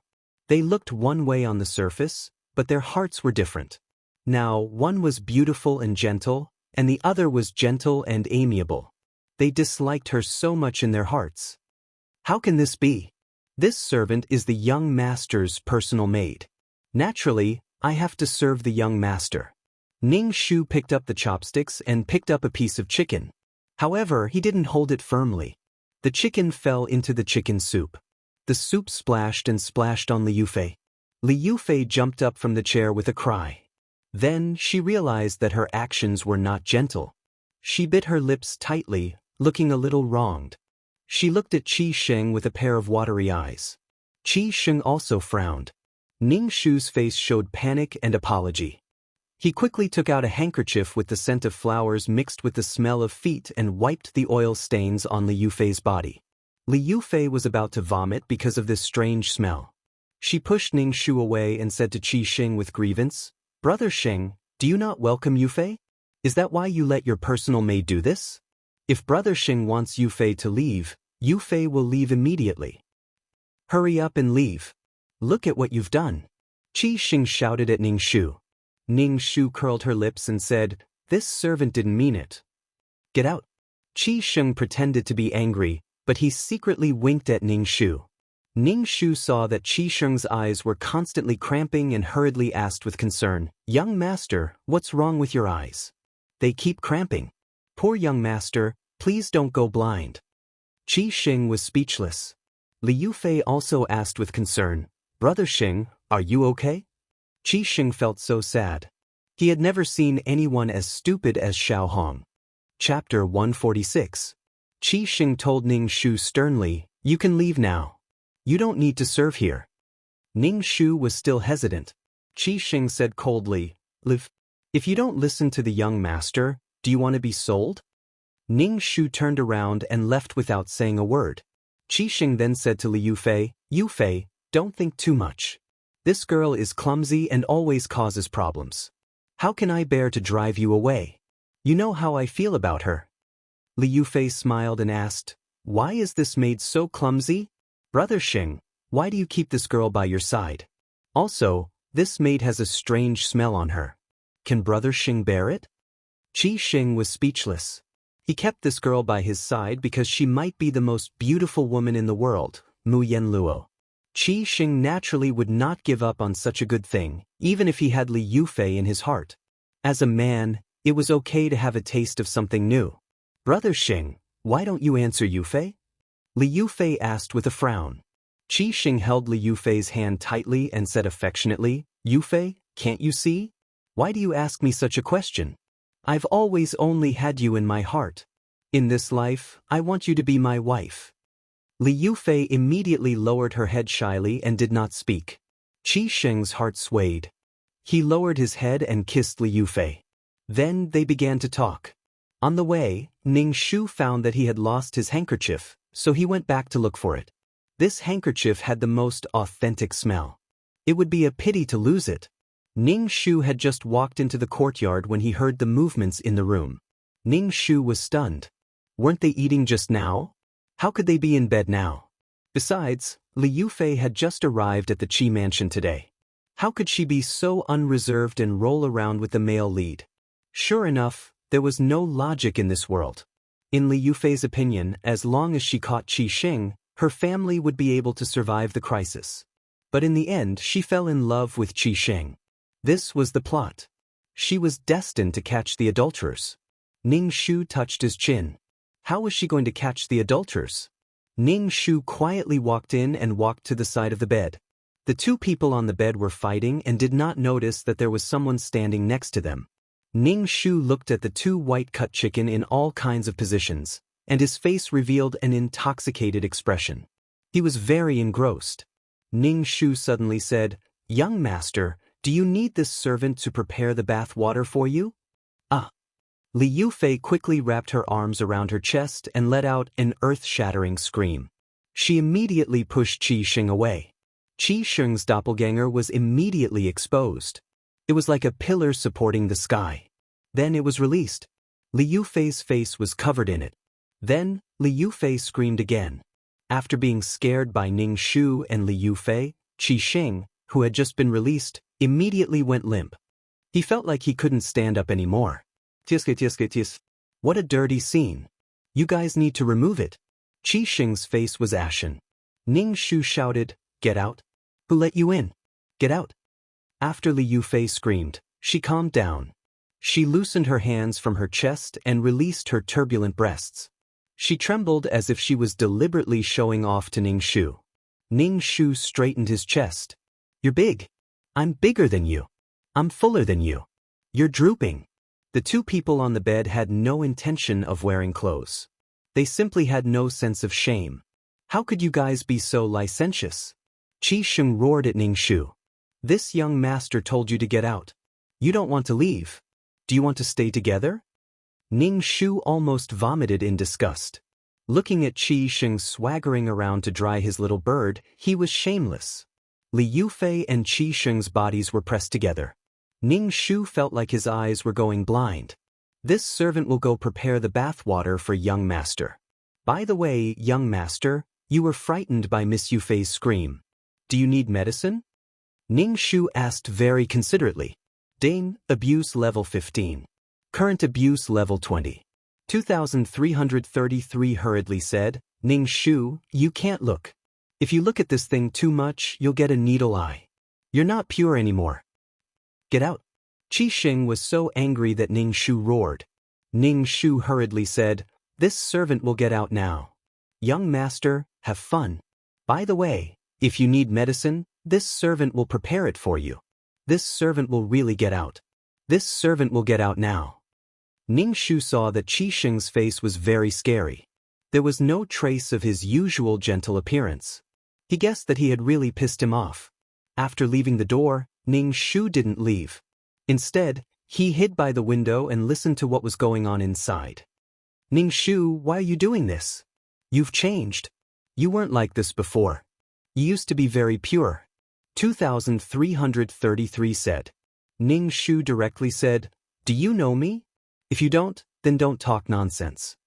Previously, the system recorded that you were very pure. Why have you changed now? You only peeped at other people's sex once in a few missions. Now you're actually peeping at other people's sex." 2333 seemed to be wiping tears. "I've changed. What does it have to do with you? If you have the ability, then don't bring me to this crazy world." Ning Shu's forehead was full of black lines. "Now you're blaming me for being impure? What does it have to do with you?" 2333 was sad. "How can you be so fierce to me? Although I'm the mainframe, I have emotions too. We'll be partners in the future. Maybe we'll be tied together forever. You should be nicer to me. Then can I change to another system? I don't want you." Ning Shu said bluntly. I'll never talk to you again." 2333 went into hiding. Ning Shu and 2333 were arguing. Inside, Qi Sheng and Li Yufei were also talking. "What's wrong, Brother Sheng? Why can't you get up? Try it." Qi Sheng's voice was a little anxious. Ning Shu looked through the window and saw Qi Sheng kneeling on the bed. Li Yufei was trying her best to tease him, but little Qi Sheng was soft. "Brother Sheng, this isn't very good. Yufei has never tried it before," Li Yufei said very shyly. However, Qi Sheng's expression was very bad. He directly pressed Li Yufei's head down and pressed her under him. Then the scene was very dirty. Ning Shu rubbed his eyes and continued to watch. But unfortunately, after Li Yufei's efforts, little Qi Sheng still didn't get up. Ning Shu thought silently. Could it be that he was so scared that he became impotent? Amitba. How many women would not fall into his evil hands? His little brother didn't feel anything, which made Qi Xing angry and scared. He pushed Li Yufei in front of him away. Li Yufei was stunned and called out sadly, "Brother Xing." Ning Shu saw that Qi Xing's face was ashen, but he still wanted to comfort Li Yufei. Ning Shu felt very happy in his heart. "Yufei, I'm tired today," Qi Xing said and kissed Li Yufei's head perfunctorily. Then he began to put on his clothes. Chapter 147. It seemed that the situation in the room would not continue. Little brother Qi Xing was dying. Ning Shu saw that there was nothing else, so she quickly ran back to her room. She took out the whistle on her chest and blew it. Seeing Ning Shu blow the whistle, Yulan hurriedly put down her subordinate's shoe and asked, "Miss, did something happen?" Asked the shadow guard to come out. Of course, something happened.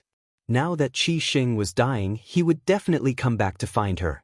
Although Li Yufei was also involved, the main reason was still her. Now that she was courting death, Ning Shu came to the shadow guard for protection. "I'm the silly and sweet female lead. I need protection." After blowing the whistle for a while, the shadow guard jumped in from the window. She was dressed in black and had a mask on her face. "Miss, what's the matter?" the shadow guard asked. Ning Shu said, "I just want to see if you're around. My life is in danger recently. You must appear when I blow the whistle." The shadow guard looked at Ning Shu, paused and asked, "Miss, what did you do?" Ning Shu said very innocently, "I didn't do anything. There are always unruly people who want to harm your Mississippi. You have to be careful recently. Maybe someone wants to deal with your Mississippi. You must protect your Mississippi," Ning Shu's shadow guard said. The shadow guard's eyes were filled with disdain as she said, "I know. By the way, Yuelon made a pair of shoes for you," Ning Shu's shadow guard said. The shadow guard immediately looked at Yuelon. Yuelon's face immediately turned red.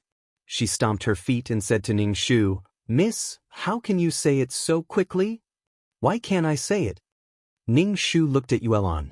The shadow guard thanked Yuelon and jumped out of the window. Ning Shu said, "If I say it, you won't be able to give the shadow guard a surprise." Yuelon looked at Ning Shu and pursed her lips. She was about to cry. "You're making this servant embarrassed." Ning Shu said, "Oh, you won't be embarrassed if you secretly give the shoes to the shadow guard." Ning Shu admitted that he did it on purpose. "Miss, why are you like this? You've changed. You weren't like this before." Yulan looked sadly at Ning Shu. "Damn it. Today, all of them told her that you've changed. It's fine. If you really can't make 2 pairs, you'll be pleasantly surprised. Originally, Big Brother Shadow Guard thought that you would only receive 1 pair of shoes, but in the end, you received 2 pairs. Aren't you pleasantly surprised?" Ning Shu comforted Yuelon. Yuelon looked at Ning Shu with tears in her eyes. "Miss, how can you be like this? There's clearly nothing, but after hearing what you said, I feel like there's something. There's clearly nothing, so how can this servant take a fancy to the shadow guard's wooden face?"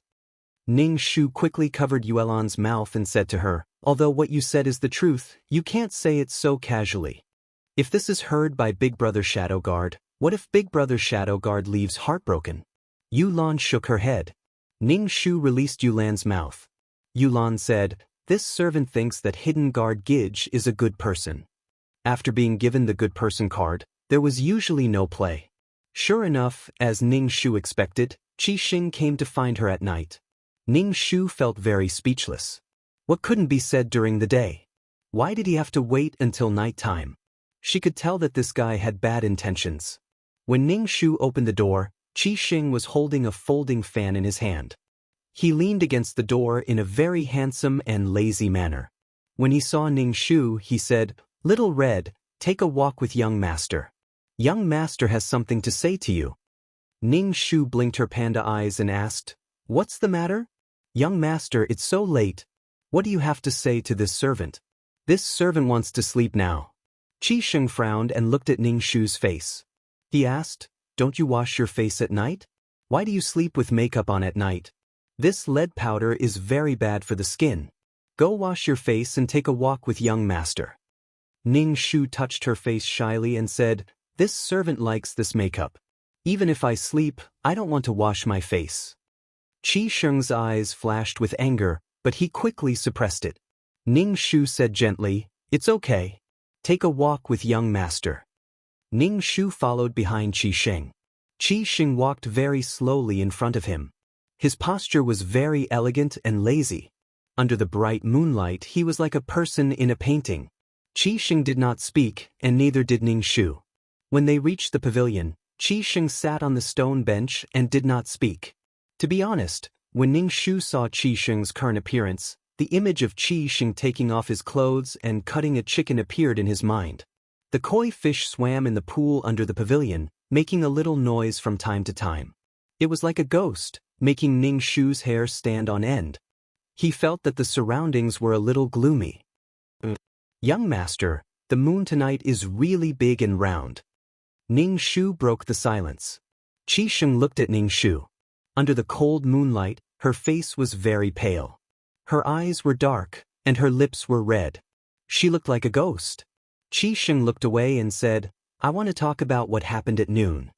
"What happened at noon?" Ning Shu touched the whistle on his chest, in case Qi Sheng was really scared to the point of impotence. Did he come to take revenge on her? Ning Shu took 2 steps back and asked, "Young master, what do you want to talk about?" Qi Sheng said to Ning Shu, "Sit down. I want to talk to you about Yufei." Ning Shu, "Get lost. What is there to talk about? Yufei is the girl I have loved since childhood. We will definitely be married in the future." Qi Sheng looked at Ning Shu with a forced and affectionate gaze. "I hope you can understand." Of course this servant can understand. "Congratulations, young master," Ning Shu said very straightforwardly. Qi Sheng's face suddenly showed joy. He stood up and wanted to grab Ning Shu's hand, but then he withdrew his hand and said, "Young master knows you are a kind-hearted person. When Yufei and I are married, I will let Yufei accept you. Yufei is a kind-hearted person like you." Qi Sheng said happily. What the fuck? Ning Shu really wanted to slap him. After all this time, this guy wanted to have his cake and eat it too. He wanted to marry his true love and take her as a concubine. Damn, he thought this guy couldn't take it anymore and came to him for an explanation. He came in the middle of the night to have a heart-to-heart talk and flirt. The male lead's ability was really not for show. This was fine. He should get rid of the root of the problem. Nothing would happen. Ning Shu couldn't understand. She had already ruined herself like this. She was so unbearable to look at, but Qi Sheng could still hypnotize himself and think that she was a great beauty. Ning Shu showed a shy smile. "Young master and Miss Yufei are a match made in heaven. Young master said that Miss Yufei is the best woman in the world. Young master should take good care of Miss Yufei. Why does young master want Miss Yufei to accept this servant? This servant has the appearance of a willow. I really don't want to get involved in the great love between young master and Miss Yufei." Chapter 148. Ning Shu almost wanted to kneel down in front of Qi Sheng's logic. He did it with another woman at noon, then came to find her at night and let her share a husband with his true love. It was simply ridiculous. Ning Shu really wanted to ask Qi Sheng if he really loved his true love. It was simply wanton and unrestrained. Did it mean that he could hide his love in his heart and do whatever he wanted with his body as long as he loved her in his heart? What a scumbag. Ning Shu twitched the corner of his mouth and looked at Qi Sheng, who looked very elegant under the moonlight, and said, "Young master, do you love Miss Yufei?" Qi Sheng nodded and said, "Yes, I have loved her for many years." Ning Shu was speechless. Since he loved her so much, why did he talk to another woman in the middle of the night behind Li Yufei's back? Was his love so overflowing? Or did Qi Sheng just want to cheat her? No matter what, Ning Shu despised Qi Sheng. "I believe that Yufei will accept you. You will love each other. You are both kind women." Qi Sheng's expression was a little painful. "Recently, I found that I have fallen in love with you. I can't give up either of you or Yufei." Damn it, Ning Shu was disgusted to death. Damn it, there was no normal male protagonist in this world. One had a tragic childhood and a dark heart, one was a chauvinist and straight man, and one was a womanizer who cheated and cheated. Damn it, he didn't know what kind of man the latter was. If he was sick, he should go to see a doctor. Why torture Mu Yanluo? If either of you leaves me, I will be in so much pain that I want to die. Qi Sheng looked at Ning Shu affectionately. Ning Shu swallowed a mouthful of saliva. He really wanted to spit on this bastard's face. Yan Luo, I will die without you. Qi Sheng hardened his heart and grabbed Ning Shu's hand. His expression suddenly changed, but he still firmly grabbed Ning Shu's hand. Then go to hell. Ning Shu withdrew her hand and shyly lowered her head. This servant is very ugly and is not worthy of young master. No, I know you're doing this to protect yourself. I once went to the capital to see you. I only saw you from afar and knew that you were a peerless beauty. Your eyes were as clear as water and your hair was as green as clouds. I can understand why you're doing this. Ning Shu was speechless. No wonder this guy tolerated her so much. It turned out that he knew what Mu Yanluo looked like. Ning Shu blinked his dark and misty eyes, completely different from what Qi Sheng had described. Ning Shu shook his head and said, Young master, my name is Xiao Hong, not Mu Yanluo. Young master, have you lost your mind? Take your medicine. Qi Sheng said rather dotingly, Okay. You are Xiao Hong, not Mu Yanluo. When people ask you in the future, you have to say this. After all, Mu Yanluo is very famous. You will be in danger. Every word was filled with falsehood and coquettishness. Ning Shu dared to kneel down and swear to the heavens that Qi Sheng, this bastard, wanted to possess this body. What happened next was that as they did it, he fell in love with her and was tortured by the supporting female lead, Li Yufei. After that, Qi Sheng suddenly realized that the person he loved was Mu Yanluo and not that vicious woman, Li Yufei. He really loved her in the past. It turned out that she was so vicious. Her gentleness and kindness in the past were all fake blah blah blah. Qi Sheng approached Ning Shu and wanted to kiss Ning Shu's forehead gently, but as soon as he got close, he smelled a greasy and disgusting scalp smell. Qi Sheng changed his position and wanted to kiss his cheek, but the thick rouge and powder on his face made him unable to do so. In the end, he could only give up. Ning Shu sneered in his heart. He knew that Qi Sheng couldn't do it. He didn't even bother to hide. Qi Sheng's target was the peerless beauty Mu Yanluo, not the stinky and ugly Xiao Hong. Ning Shu looked at Qi Sheng and asked, Young master, does Miss Yufei know that you came to see me? Qi Sheng shook his head and said, Yufei doesn't know, but I don't think she will mind. You think too much. Ning Shu's mouth twitched. He shivered and said, Oh, it's quite cold at night. I'm going back to sleep. As soon as Ning Shu turned around, Qi Sheng grabbed his hand. Ning Shu turned his head and looked at Qi Sheng with his thick eyebrows raised. Under the moonlight, Qi Sheng was a little scared by Ning Shu's face. He showed a gentle smile and said, Cover yourself well at night. Don't catch a cold. Big brother, what are you talking about? It's summer now. You should say don't get bitten by mosquitoes. That's too perfunctory. Ning Shu nodded and said with a serious face, I know. Young master, you must also cover yourself with a quilt. Ning Shu waved his sleeves and left without the slightest reluctance. Then, under Qi Sheng's gaze, he ran away like a wisp of smoke. Back in the room, Yuelon immediately checked Ning Shu from head to toe and asked, Miss, are you okay? I'm fine. How can something happen to your miss? Ning Shu waved her hand. Yuelon was a little worried. She looked at Ning Shu and said, Miss, let's leave here. I feel that young master has bad intentions towards you. It was the same in the Prime Minister's residence. It's still the same in a different place. Why are these men so annoying? Your miss has a constitution of accidents. She's like this wherever she goes. Mu Yanluo would attract men's attention wherever she went. Yulan sighed, and then began to cry. She stammered. Previously, Mrs. Beauty was well known throughout the world. Who in the world didn't say that Miss had a good life? But now it has become like this. This servant is pitiful Mississippi. Oh my God, the tears came out without even brewing. This girl was the real movie queen. The female lead wasn't beautiful, so how could she make those men obsessed? In the end, they gave up everything and lived in seclusion with the female lead. If she wasn't beautiful, how could they get her? Ning Shu raised her hand and said, Don't cry. Although your miss is ugly now, she still has breasts. Yuelon was speechless. Qi Sheng thought that he had made it clear to Ning Shu that night. It seemed that Ning Shu had also agreed to his proposal. So, the next day, he looked at Ning Shu with ambiguous and teasing eyes. Li Yufei saw Qi Sheng's eyes and suddenly felt a sense of crisis in her heart. She and Qi Sheng had already done the deed of husband and wife. Qi Sheng was especially charming in bed. Li Yufei's heart was moved. Li Yufei was still using Qi Sheng's feelings to save her family's business. But now, Li Yufei really fell in love with Qi Sheng.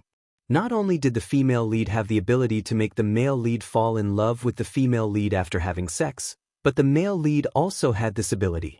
Moreover, it was very lethal to the female supporting characters and female cannon fodder. Usually, these female supporting characters and female cannon fodder would be jealous of the male lead's infatuation with the female lead. Then, they would do something vicious to hurt the female lead. Therefore, when Ning Shu felt two pairs of eyes staring at her, she suddenly had the urge to pour the hot soup on these two people. Chapter 149. Ning Shu was speechless. Now that she had ruined herself to this extent, she still attracted Li Yufei's hatred. Now, Li Yufei's gaze was especially sharp and vigilant. It was as if she was examining her, as if she wanted to see through her.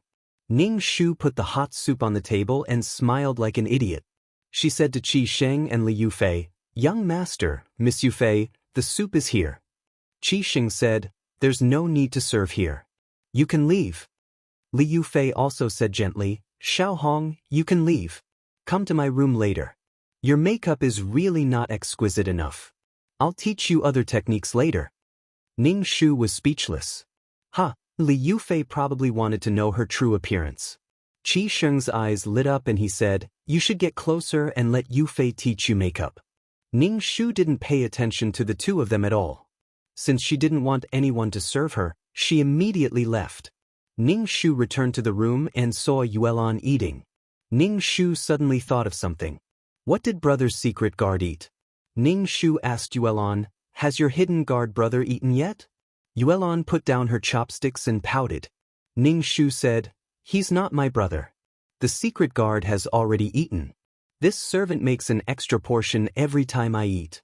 By the time Miss remembers, the secret guard has already starved to death." "Oh, it's Mrs. Fault. Fortunately, Yuelan, this little cutie, thinks about the secret guard. Otherwise, the secret guard would really starve to death." Ning Shu patted Yuelan's shoulder and said, "In the future, when Miss is not here, you and your brother's secret guard can support each other." Yuelan quickly said, "How can Miss not be here? This servant must be by Mrs.'s side. This servant is Mrs. Person in life and will be Mrs. Ghost in death." But Ning Shu waved his hand. "Your Miss knows your intentions." Yuelan's eyes were watery again.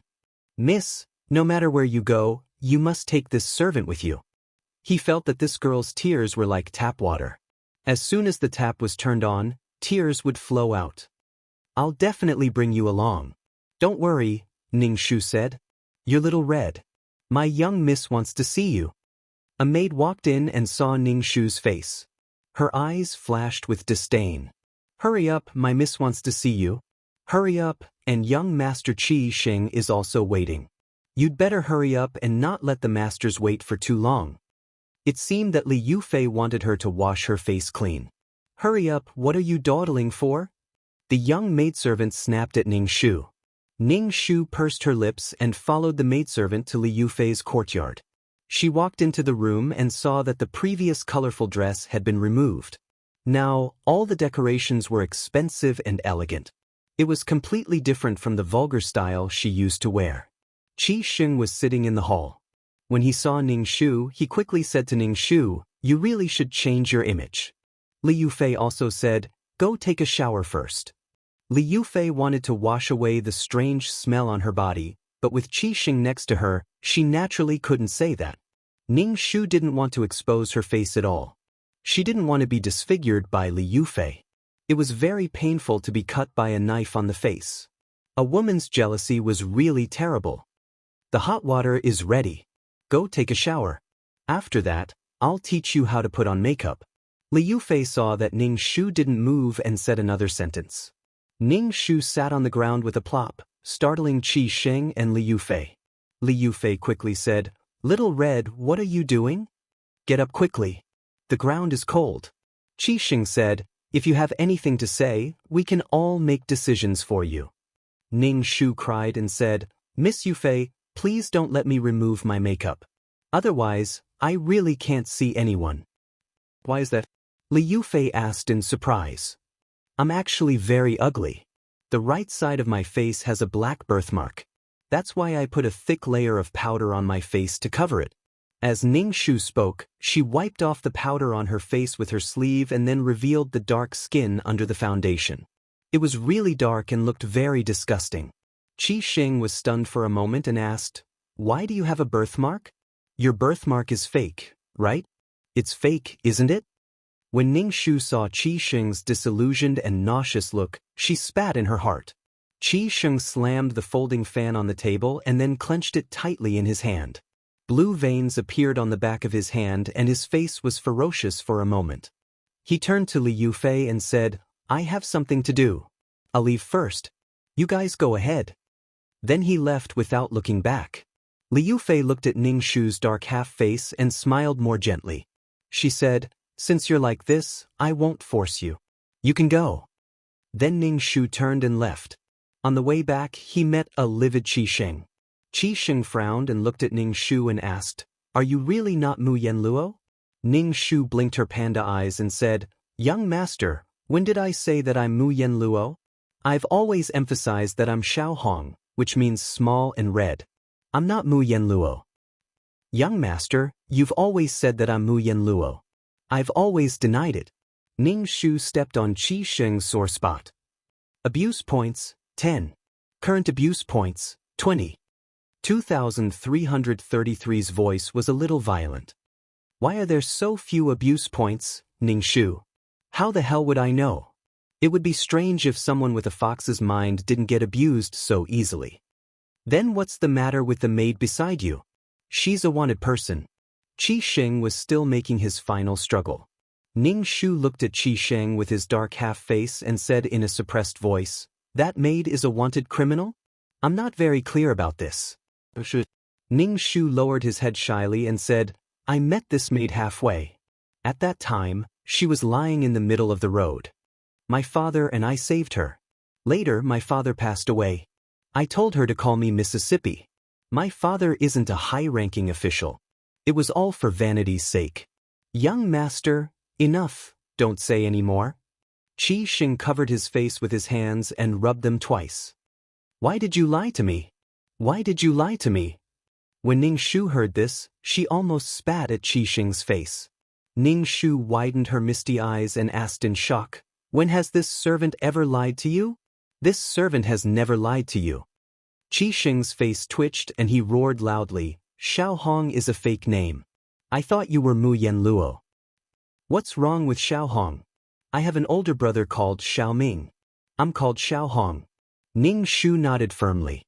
Qi Xing covered his heart and said, "Get lost. I don't want to see you now.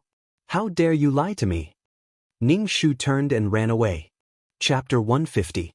Ever since Qi Xing found out that Ning Shu wasn't Mu Yenluo, her attitude towards Ning Shu had changed drastically. The tea she brewed was either too hot or too cold. She covered her nose and bluntly said that Ning Shu smelled very bad. She almost bluntly said, "You're so ugly, why don't you die?" However, she didn't directly drive Ning Shu away. She still let Ning Shu be her personal maidservant. She guessed that there was still some connection between the male and female leads. Ning Shu still had dark circles under her eyes and bright red lips every day, swaying in front of Qi Xing. Qi Xing's attitude towards her was very bad, but strangely, Li Yufei's attitude towards her was unprecedentedly good. It was so good that Ning Shu's hair stood on end. She didn't understand what was wrong with Li Yufei. Did she want to be good friends with her? Was it because she was ugly now that she could set off Li Yufei's peerless beauty? "Come, Xiaohong, this pouch is for you. There are some pieces of silver in it. Go and buy some rouge and face powder." Li Yufei handed a pouch to Ning Shu. In the face of the female lead's charity, as a dignified female lead, she should righteously refuse and defend her dignity. Ning Shu quickly took the pouch and said with a smile, "Thank you, Miss Yufei." Ning Shu opened the pouch in front of Li Yufei. There were many pieces of silver in it. She opened her mouth wide and smiled brightly at Li Yufei. With a sneaky face, she said to Li Yufei, "Miss Yufei, is there anything I can do for you?" By medicine, by sex toys, Ning Shu felt that he could do it for her. Li Yufei took 2 steps back and covered her nose with a handkerchief. She said, "No, it's just that I see that your rouge and face powder are cheap. You can use this money to buy some good ones." Xiao Hong, your brother Sheng's personal maidservant. Your appearance also represents brother Sheng's face. Even if you don't pay attention to your image, you still have to think about brother Sheng's face. Facing such humiliation from the supporting female lead, the female lead should be righteous and unyielding. You can insult my character, but you can't insult my dignity. Miss Yufei, although I, Xiao Hong, am ugly, I still have my dignity. Ning Shu puffed up his chest and rubbed it against Li Yufei's chest. Although I'm ugly, my chest is bigger than yours. Li Yufei, Qi Xing came back from outside and saw Ning Shu and Li Yufei together. First, Ning Shu snorted coldly, and then he said to Li Yufei gently, "How are you at home?" Li Yufei's smile was exceptionally gentle. Her entire body seemed to be covered with a layer of holy and gentle light. "Brother Sheng, Yufei has prepared the meal. Let's go eat," Li Yufei said shyly to Qi Xing. Qi Xing glanced at Ning Shu, took Li Yufei's hand and said, "I know Yufei knows my taste the best. The food you make must be to my taste." Li Yufei's smile became even more bashful. Ning Shu couldn't figure out what was there to be shy about. Qi Xing turned around and coldly said to Ning Shu, "What are you waiting for? Come and serve Yufei and me. You're now a personal maid." Ning Shu pursed his bloody mouth. Li Yufei hurriedly persuaded Qi Xing, "She's your personal maid. If there's anything she doesn't do well, just teach her more in the future." Qi Xing looked coldly at Ning Shu, and then said to Li Yufei, "You're the kindest person. Some people just don't change. If it weren't for the 20 taels of silver, I would have kicked her out long ago." Ning Shu, that she felt that Qi Xing was really awkward now. This bastard probably felt that she had cheated on his feelings. Nonsense. Qi Xing clearly wanted to cheat on her feelings, but now he was playing the blame game. He was simply shameless. Qi Xing and Li Yufei entered the room hand in hand. Ning Shu followed behind them and served them food. Qi Xing clearly couldn't stand the stench on her body, but he still insisted on letting her serve him by his side. He was really sick. "Brother Xing, drink this soup. Yufei specially prepared it for you. It's very hard to be busy with business every day." Li Yufei scooped up the soup with a spoon. Qi Xing revealed a gentle smile on his face. He directly grabbed Li Yufei's hand, brought the spoon in Li Yufei's hand to him, and drank it with a look of enjoyment. Looking at Qi Xing's rippling appearance, Ning Shu thought that he was drinking an aphrodisiac. "Yufei, you drink too." Qi Xing scooped a spoonful of soup and brought it to Li Yufei. Li Yufei drank it sweetly. After Qi Xing and Li Yufei finished their meal, Ning Shu stood at the side and stared blankly at the pink bubbles rising from their bodies. She felt her teeth ache unbearably. It was too pretentious. Qi Xing and Li Yufei were the same kind of people. They used a harmless and gentle mask to hide their hearts. Li Yufei's heart was not as gentle and kind as her appearance. Qi Xing's heart was also not as tolerant and gentle as he showed. These two people were really a match made in heaven. Get out. Qi Xing glanced at Ning Shu from the corner of his eyes. Ning Shu was about to doze off, but when he heard Qi Xing's words, he immediately turned around and left. Qi Xing gritted his teeth and said, "Close the door and wait outside. You're not allowed to leave. Just wait outside." Ning Shu was stunned when he heard that he had to close the door. Why would he close the door in broad daylight? He was taking a nap at noon. Ning Shu saw Li Yufei's blushing face and suddenly became a Spartan. What a beast! He was going to do it in broad daylight. The worst thing was that Qi Xing actually asked her to wait outside the door. Could his taste be more unique? Did he think that he was the emperor's favorite concubine? Why would he want someone to wait outside? Ning Shu looked at Qi Xing with an expression that said, "You're so dirty." Qi Xing automatically interpreted Ning Shu's expression as envy and jealousy. He said faintly and very pretentiously, "What are you waiting for? Get out and close the door." Ning Shu turned around and went out, then closed the door. He leaned against the door and kept rolling his eyes. After a while, there were ambiguous sounds in the room. There were all kinds of flirtatious sounds that made people blush. There was also the squeaking sound of the bed shaking and Liu Fei's lingering and ambiguous moans. Tis. Ning Shu shook his head. Making love with other women in front of the female lead was simply a weapon to torture the female lead. If the original Mu Yenluo was here, she would probably be heartbroken. Ning Shu sat on the steps and dozed off with his head propped up on his hand, treating these sounds as a lullaby. Alas, this world has no moral integrity. Ning Shu was dozing off when he heard a roar. Xiaohong. Ning Shu suddenly woke up and quickly stood up. He rubbed his eyes and looked at the livid Qi Sheng. He asked, "You're done so soon?" Suddenly, Qi Sheng's face became even more unsightly. He held the folding fan tightly in his hand and wished that he could beat Ning Shu to death with the folding fan. Ning Shu saw Qi Sheng's livid face and instantly knew that he had said something wrong. He closed his mouth and didn't speak, but his eyes looked at the place 3 inches below Qi Sheng's navel. Could it be that he was really scared? Chapter 151. Ning Shu's suspicious eyes made Qi Sheng's face tremble. Such a suspicious and wretched look made Qi Sheng once again confirm that this wretched woman was not Mu Yenluo at all. Mu Yenluo was peerless, noble, and beautiful. How could she be like this? Get away from me. I don't want to see you now. Qi Sheng rubbed the bridge of his nose, feeling uncomfortable.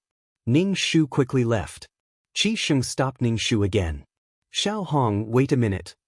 Ning Shu looked back at Qi Sheng and asked, "Young master, is there anything else?" Qi Sheng walked in front of Ning Shu and asked very seriously, "Xiaohong, I'll ask you one last time. Are you Mu Yenluo or not? This is the last ultimatum I'm giving you. Tell me, are you Mu Yenluo or not?" Qi Sheng's expression was very serious. Ning Shu waved his hand and asked, "Young master, what's wrong with you? I've said it before. I'm not Mu Yenluo. My name is Xiaohong. How many times do you want me to say it?"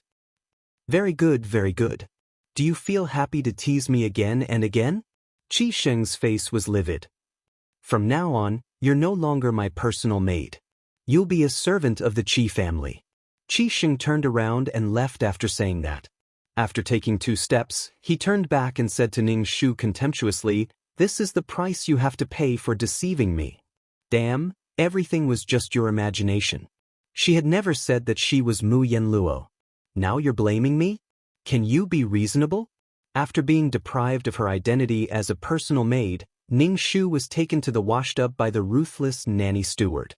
Ning Shu said, "From now on, you'll wash the washtub and pour the night incense." Ning Shu, fuck you, Qi Sheng, so cruel. This smell was much more pungent than the smell on her body. The nanny in charge snorted and said, "Don't you know who you are? I knew you were unreliable. It hasn't been long since you annoyed the young master." Ning Shu stretched out his hand. The supervisor mammy asked in a daze, "What are you doing?" "Give me back the money I gave you back then. At that time, you said that I had a very promising future." Ning Shu lightly said. The nanny in charge's slanted eyes suddenly sharpened. "When did I take your money?" Ning Shu was speechless. Well, this old woman had Alzheimer's and couldn't remember anything. Ning Shu sneered and said, "Just take it as your coffin money. You actually dare to curse me?" The nanny in charge's face turned ugly. "You're just an ugly freak. Do you think the young master will let you go back? You're just a bitch. You're the lowly one. How dare you call our young miss a lowly one? Do you know who our young miss is?